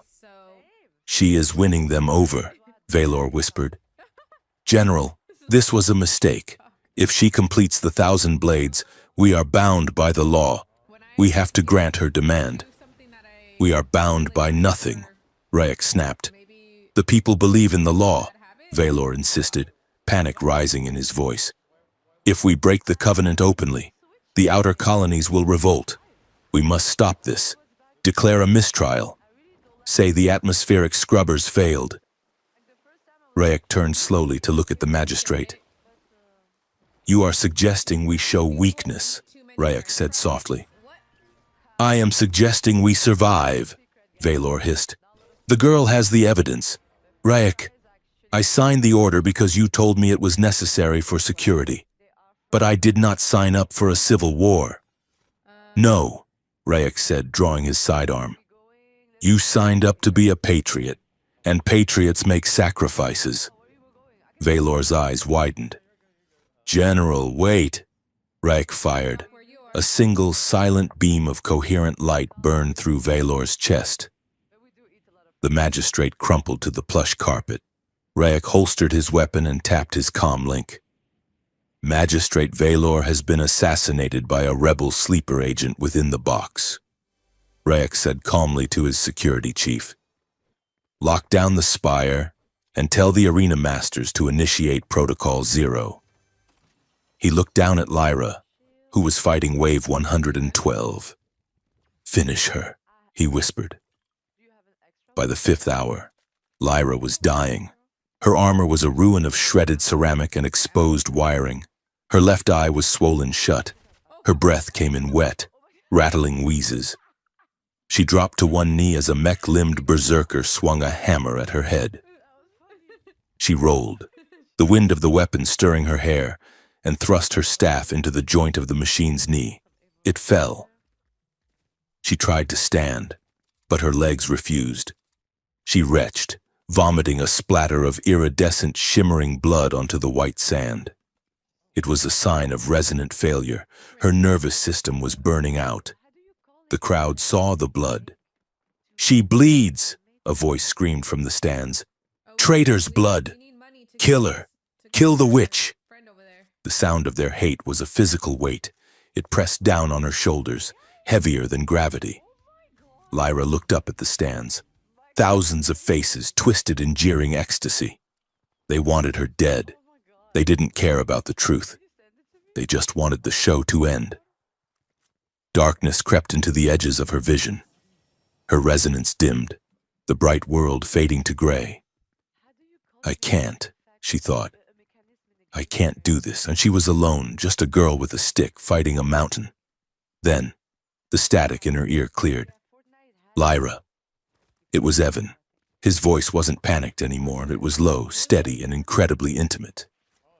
"Listen to me," Evan said. "Don't look at the crowd. Look at me." Lyra lifted her head. She saw the glass cage. Evan had his hand pressed against the glass, his palm open. "I am right here," Evan said. "I am not going anywhere. You are not alone in that pit." Lyra closed her eyes. She reached out with her mind, ignoring the screaming mob, ignoring the pain in her body. She searched for him. She found him instantly. It was like stepping from a blizzard into a warm room. She felt his heartbeat. Thump, thump. She felt his fierce, unyielding belief in her. He wasn't afraid for himself. He was only afraid for her. She remembered the pulse thread. She remembered the sensation of her forehead against his. The way his desire didn't take from her, but poured into her. It was a fuel source that burned cleaner than rage. "You are the truth," Evan whispered. Lyra's eyes snapped open. The gray faded. The golden fire returned to her veins. She stood up. The crowd quieted, confused. She should have been dead. Lyra wiped the shimmering blood from her chin. She gripped her staff. "Next," she rasped. The waves intensified. The warriors were no longer wearing the ceremonial colors of the dueling guilds. They were clad in matte black stealth suits. They didn't bow. They didn't announce their names. They struck from the shadows, using cloaking fields and poisoned blades. "Warning," Sif's voice broke in. "Bioscan detects neurotoxin on those daggers. That is illegal in 3 systems." "They are not duelists," Lyra said, dodging a poisoned knife that would have stopped her heart. "They are assassins." "Raik is cheating," Evan said, his voice hard. "He's throwing the rulebook out." "Then so do we," Sif said, high above the arena. A judge drone, a massive hovering sphere meant to enforce the rules, suddenly twitched. Its blue ocular light turned a chaotic green. Sif had seized the controls. "Attention, citizens!" Sif's voice boomed from the drone, distorted and loud. "Please observe the playback." The drone projected a massive hologram into the air. It showed a slow-motion scan of the current attackers. It highlighted the poison reservoirs in their weapons. It highlighted the illegal reflex boosters in their spines. "These are not sanctioned warriors," Sif shouted. "These are liquidation assets. Is the Dominion so weak it must cheat to kill one woman?" The crowd murmured. Varens were a martial people. They tolerated cruelty, but they despised cowardice. "Cheat," someone shouted. "Honor the law," another voice cried. The mood in the arena shifted. The wall of hate began to fracture. They weren't cheering for Lyra yet, but they were jeering Raik. Lyra used the distraction. She smashed the cloaking generator on the lead assassin's belt. He flickered into visibility. Looking panicked, she swept his legs and knocked him unconscious. "I demand the final challenge," Lyra screamed at the VIP box. "Send him out! Stop hiding behind your murderers!" Rayek stood in his box. He looked at the chaos. He looked at the drone broadcasting his crimes. He pressed a button on his wrist. "Deploy the void bone," Rayek ordered. The great gates at the far end of the arena groaned. They didn't just open, they seemed to be torn apart. A figure emerged. It was 7 feet tall, encased in armor made of a material that drank the light. It was blacker than black, a hole in reality. Lyra gasped. Her resonance recoiled. Usually, every living thing had a song, a hum of emotion. This thing had nothing. It was a silence so profound it made her ears ring. It radiated a cold, dampening field that smothered her empathy like a wet blanket. "What is that?" Evan asked, his voice trembling. "Void bone," Lyra whispered. "Ancient tech. It dampens resonance. It feeds on fear. It is the anti-truth." The champion walked forward. It carried a massive greatsword that hummed with a dark, violet energy. This was the 1,000th blade. Lyra stepped back. Her limbs felt heavy. The connection to Evan was fuzzy, static-filled. The void bone was jamming her. The champion struck. It was fast, impossibly fast for its size. Lyra barely blocked the strike, and the impact shattered her staff. She held the 2 broken halves, stumbling back. The champion didn't speak. It just advanced, a machine of inevitable death. It swung again. Lyra dodged, but the violet energy grazed her arm. Cold, absolute zero cold spread through her veins.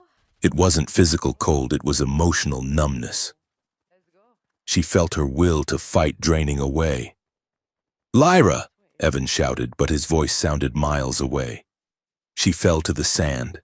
The champion loomed over her, raising the sword for the final execution. Lyra looked up at the black mask. She looked into the void. She tried to find her anger. Gone. She tried to find her fear. Gone. What was left? Truth. The void bone fed on reaction. It fed on the emotional resistance of its victim. By fighting it, by hating it, she was powering it. Lyra dropped her broken staff. The crowd gasped. She rose to her knees, but she didn't raise her hands to defend herself. She looked straight at the black helmet. "You are empty," Lyra said. Her voice was quiet, but in the silence of the arena, it carried. The champion paused. The sword hovered. "You are in pain," Lyra said. She wasn't using her resonance to push. She was using it to listen. She forced herself to listen to the silence. "They took everything from you. They hollowed you out to make you a weapon." The violet energy on the sword flickered. "But you are not a weapon," Lyra whispered, tears streaming down her face, not for herself, but for him. "You are a person, and I am sorry." It was an act of radical, suicidal empathy. She offered compassion to the thing designed to kill her. The void bone armor relied on the wearer being submerged in the target's fear, but Lyra wasn't afraid. She was grieving for him. The harmonic feedback loop shattered. The champion roared, a human, pained sound from behind the mask. He stumbled back, clutching his helmet. The resonance dampener whined and sparked, overloaded by the sudden influx of genuine emotion. He dropped the sword. Lyra didn't hesitate. She grabbed the fallen greatsword. It was heavy, buzzing with dark power. She didn't kill him. She swung the flat of the blade, striking the champion's helmet with a resounding clang. He fell. He did not get up. Silence, absolute stunned silence stretched across the capital. Lyra stood over the fallen champion, and she was swaying, and she was bleeding, and she was holding a sword she could barely lift. She looked up at Rayek's box. "I stand," Lyra screamed, her voice breaking. I stand! By the ancient law, the trial was over. The crowd erupted. It wasn't the synchronized cheering of the regime. It was a chaotic, organic roar of shock and awe. Lyra dropped the sword. She collapsed to her knees, her vision swimming. A drone descended. The judge drone. "The challenge is met," the drone announced. "The survivor has the floor. State your demand." Lyra looked at the camera drone. She looked at the world. "I demand," she wheezed. "I demand the truth." "Clarify," the drone whirred. "A full broadcast tribunal," Lyra said, her voice gaining strength. "Uncut, uncensored, and every official involved must be oath-bound. Processing." "Evan, now!" Sif shouted. In the glass cage, Evan hit the enter key. "Uploading Project Thresher," Evan said. The giant screens around the arena, the screens that had been playing Reich's propaganda, flickered, static. Then, the file opened. The assassination order appeared, clear as day, with Vylor's digital signature and Reich's authorization code. Video footage played. The real footage. It showed Evan running toward the Chancellor, diving to save him. It showed the courier. It showed the edits being made in the War Office timeline. It showed the plans to seize the wormhole corridor, the plans to sacrifice thousands of Veyron soldiers in a manufactured war. The crowd went silent again. But this was a different silence. It was the silence of a lie breaking. Lyra stood up. She looked at the camera. She knew Reich was watching. She knew he was terrified. She remembered his words. "Your love is a threat." Lyra looked straight into the lens. "You said my love was a threat," she said. Her voice was hoarse, but it rang like iron. "You were right." She pointed to the screens, to the evidence, to the truth burning down the regime's narrative. "My love is the truth you cannot control." The arena exploded into chaos. Fights broke out in the stands. People were tearing down the banners of purity. The illusion of unity was gone. In the VIP box, Reich stared at the screen. He saw his empire crumbling in real time. "Shut it down," Reich screamed at his aides. "Shut it all down. Cut the planetary feed. Trigger the blackout. General, the grid is—" "Do it!" Reich roared. The lights in the arena flickered. The giant screens died. The city skyline outside the stadium went dark, sector by sector, as the regime pulled the plug on its own civilization to stop the signal. But in the darkness, the noise of the crowd only grew louder. The darkness that fell over the capital of Ethelgard was not merely an absence of light. It was a physical suffocation. General Reich had pulled the plug. The massive atmospheric stabilizers that kept the city glowing whined down into silence. The orbital mirrors tilted away, plunging the blade-bright towers into the deep violet shadow of the planet's natural twilight. But the city did not just go dark. It reacted. The living walls of the high spires, bioengineered coral structures that had breathed for centuries, sensed the sudden loss of power as a threat. They began to close. Great shutters of calcified bone ground shut over windows. The ventilation arteries constricted. The city was acting like an organism fighting an infection, sealing itself off vein by vein. In the confusion of the arena, the darkness was absolute. "Get him!" a warden commander screamed in the blackness. Evan Cade was trapped in the glass cage, suspended over a pit of screaming, rioting fans. The power cut had killed the maglev suspension. The cage lurched, dropping 10 feet before the emergency mechanical brakes shrieked and caught the cable. Glass shattered.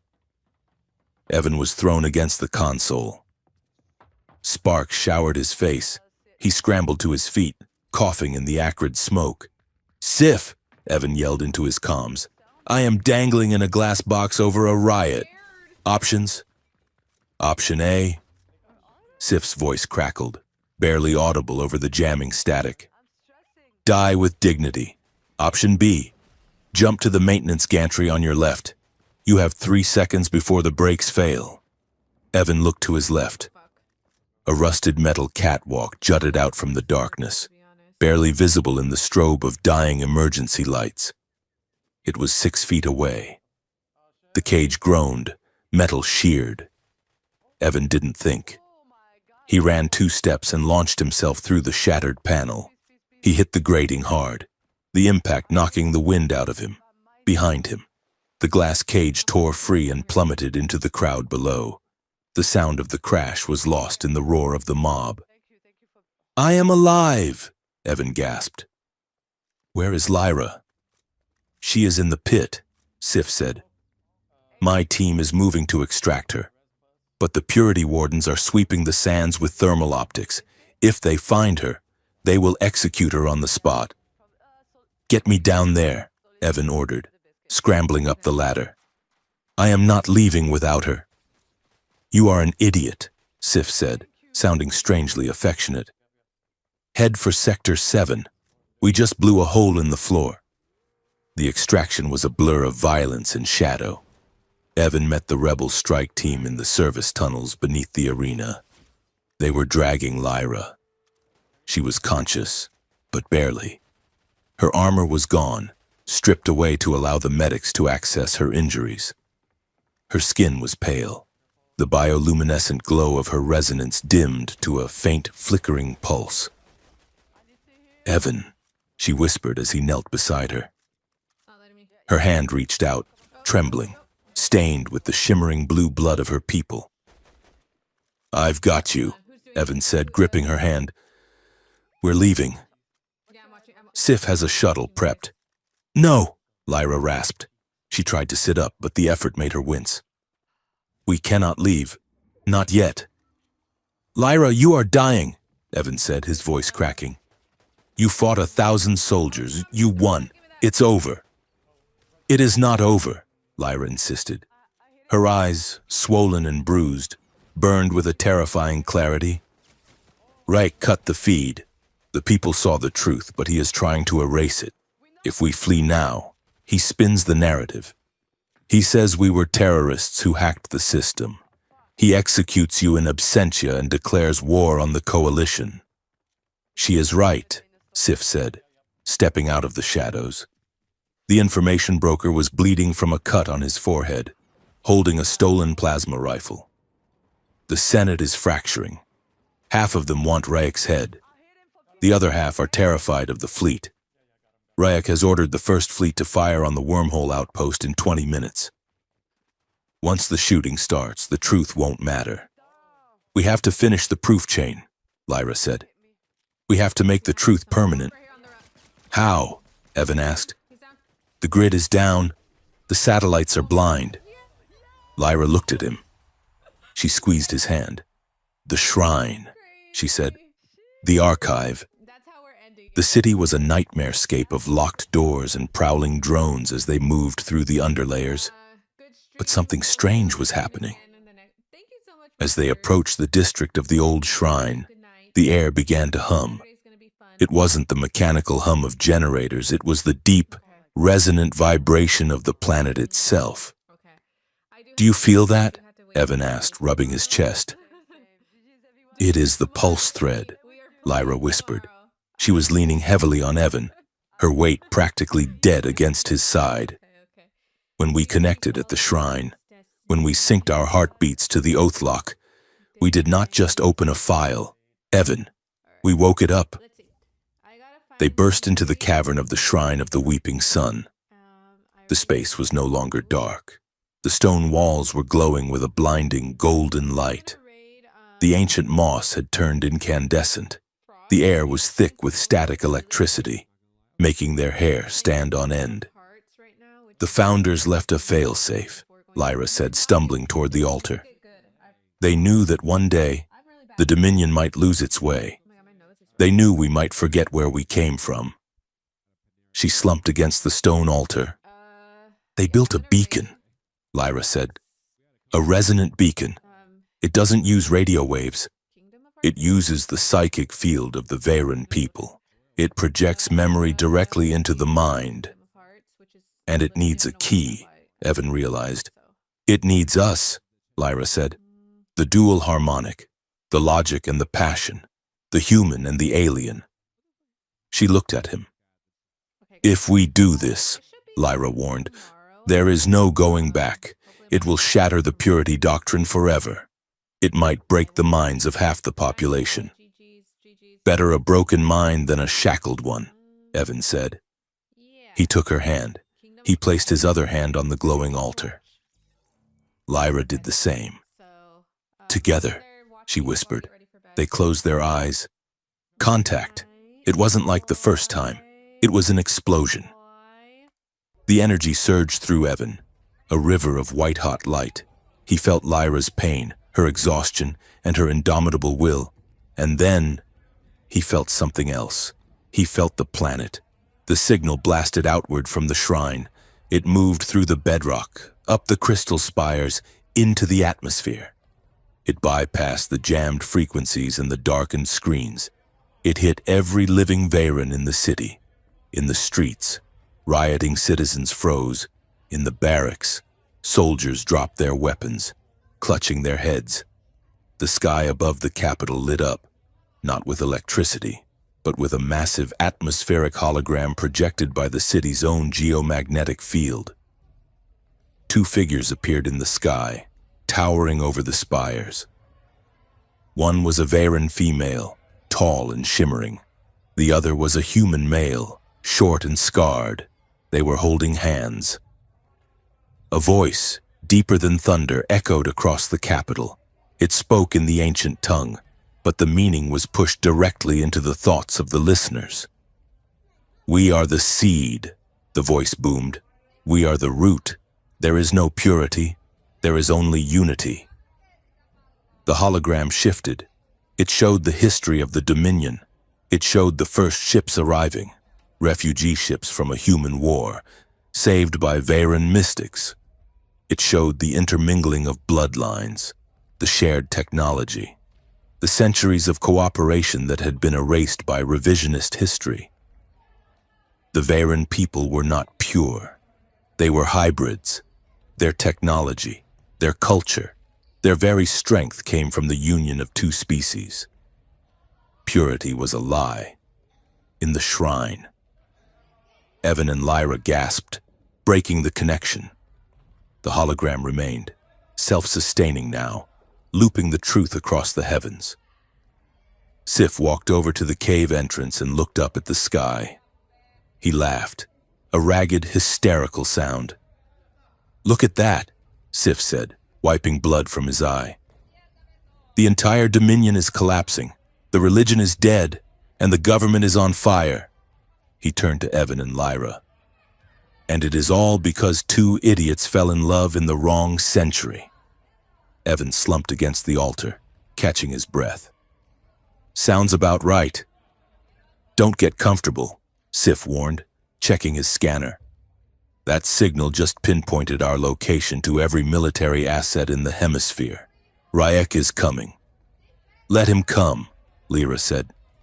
She stood up. The golden light of the beacon seemed to have recharged her. She looked weak, but dangerous. This ends tonight. General Ryek did not come with an army. He came with a gunship.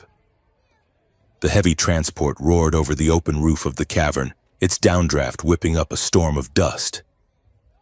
Ryek descended on a gravity lift, flanked by his personal guard, the last 4 Voidbone champions.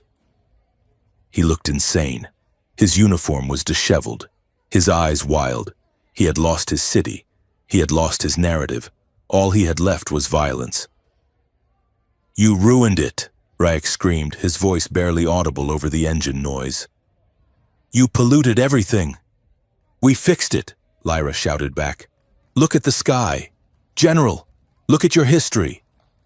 History is what I write, Ryek roared. He gestured. The Voidbone champions blurred forward. Sif and the rebels opened fire, but the plasma bolts absorbed harmlessly into the black armor. Evan, Lyra yelled. Before she could move, a gravity tether shot from Ryk's gauntlet. It didn't hit Lyra. It hit Evan. Evan was yanked off his feet, flying across the cavern. Rayek caught him by the throat, the metal fingers of his gauntlet locking tight. "Stop!" Lyra screamed, freezing in place.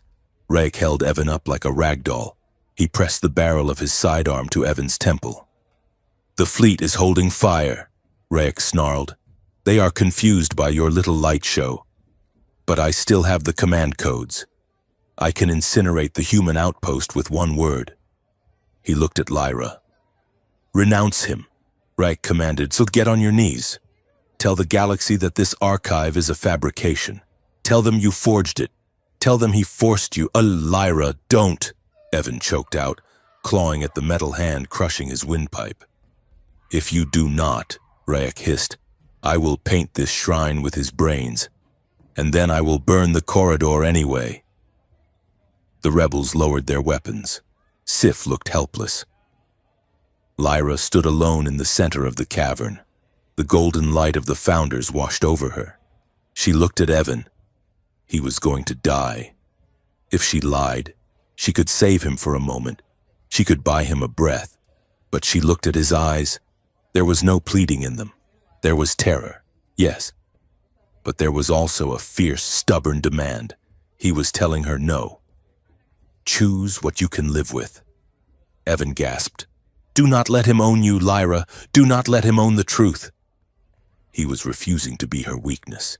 He was demanding that she respect him enough to let him risk his life. Lyra looked at Rayek. "You want me to beg," Lyra said softly. "I want you to submit," Rayek screamed. "I cannot submit," Lyra said, "because I am not afraid of you anymore." She dropped her staff. "You are holding a man," Lyra said, walking forward. "But you are fighting a force of nature, General. You think love is soft? You think it is a vulnerability?" She kept walking. The Voidbone champion stepped in her way. Lyra didn't fight them. She didn't even look at them. She projected. She took the feeling in her chest, the absolute, terrifying, mountain-moving certainty of her love for Evan, and she weaponized it. She pushed a wave of resonance so pure, so high frequency, that it hit the Voidbone armor like a sonic boom. The champions screamed. Their dampeners overloaded. They collapsed, clutching their heads, incapacitated by the sheer volume of emotion. Lyra walked past them. "Stop!" Rayek yelled, his hand shaking on the gun. "I will kill him." "Then kill him," Lyra said. Her voice broke, but she didn't stop. "Kill him, and you prove him right. Kill him, and you make him a martyr that will burn your dominion to ash." She stopped 3 feet from Rayek. She looked him in the eye. "But if you pull that trigger, Rayek, I will not arrest you, I will not duel you, I will take your mind apart, neuron by neuron, and I will leave you screaming in the dark for eternity." Rayek looked at her. He saw the truth in her eyes. He tasted the cold metal of her promise. He hesitated. That hesitation was all Evan needed. Evan reached into his pocket and pulled out the only weapon he had left, the decorative spoon he had accidentally stolen from the gala. It was a ceremonial throat scoop, sharp as a razor. He jammed it into the gap in Rayek's gauntlet, severing the hydraulic tendon. The hand loosened. Evan dropped, rolled, and kicked Rayek's knee backward. Rayek roared and fired, but the shot went wide, shattering a crystal formation. Lyra was on him. She didn't use a weapon. She grabbed Rayek's face with both hands. "Look at me!" she screamed.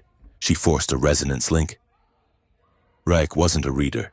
He had no shields. She tore into his mind. She didn't want to destroy him. She wanted to expose him. "Confess," Lyra commanded. "Bind it to the oath." The connection flared. Rayek's eyes rolled back.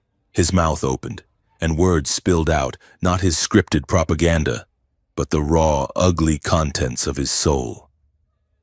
"I wanted power," Rayek choked, his voice amplified by the acoustic geometry of the cave. "I made the threat. The humans were innocent. I wanted The war. It was an oath-binding, a confession ripped from the subconscious. "Broadcast it!" Lyra yelled to Sif.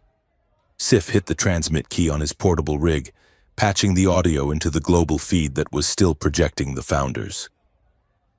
Reich's confession echoed across the city.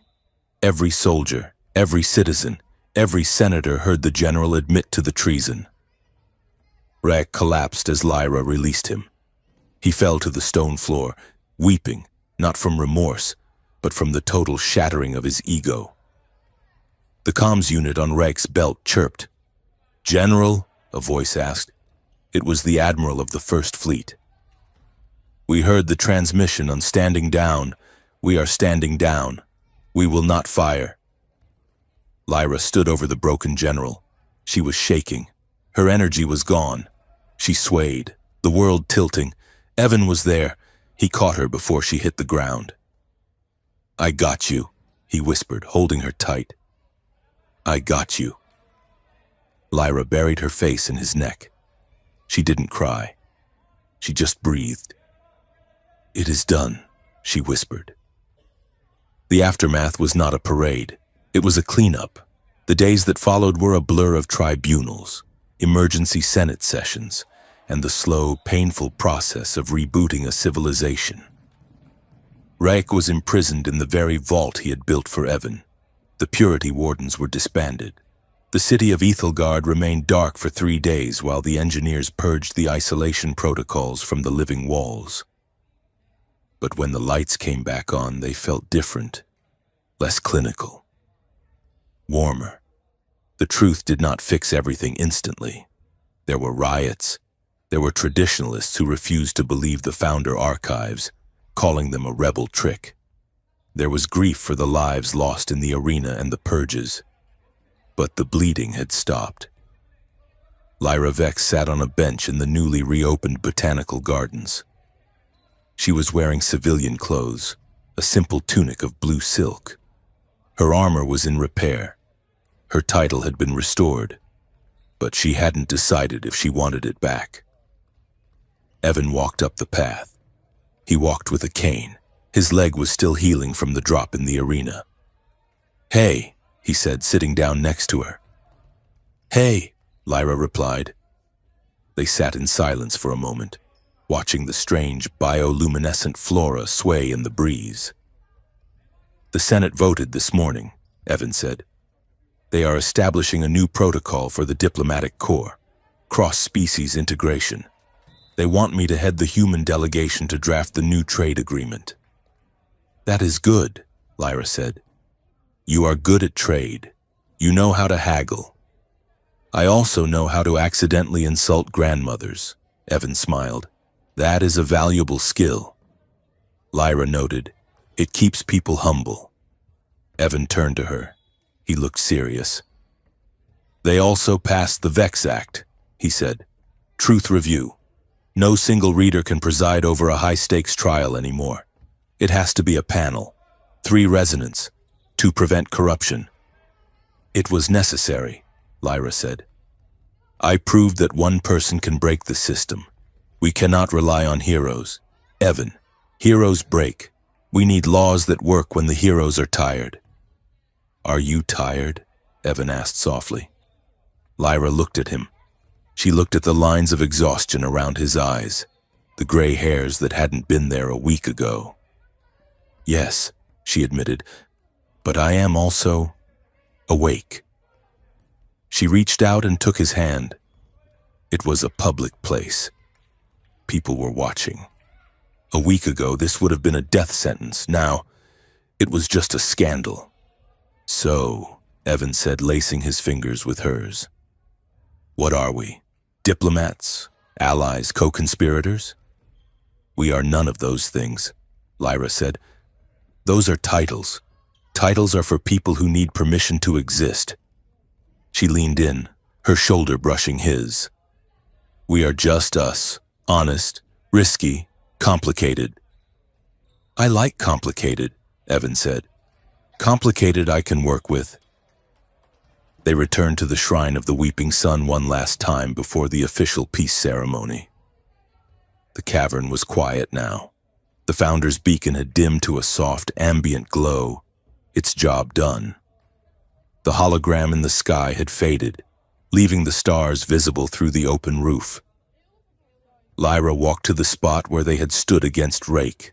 The scorch marks from the plasma bolts were still on the floor.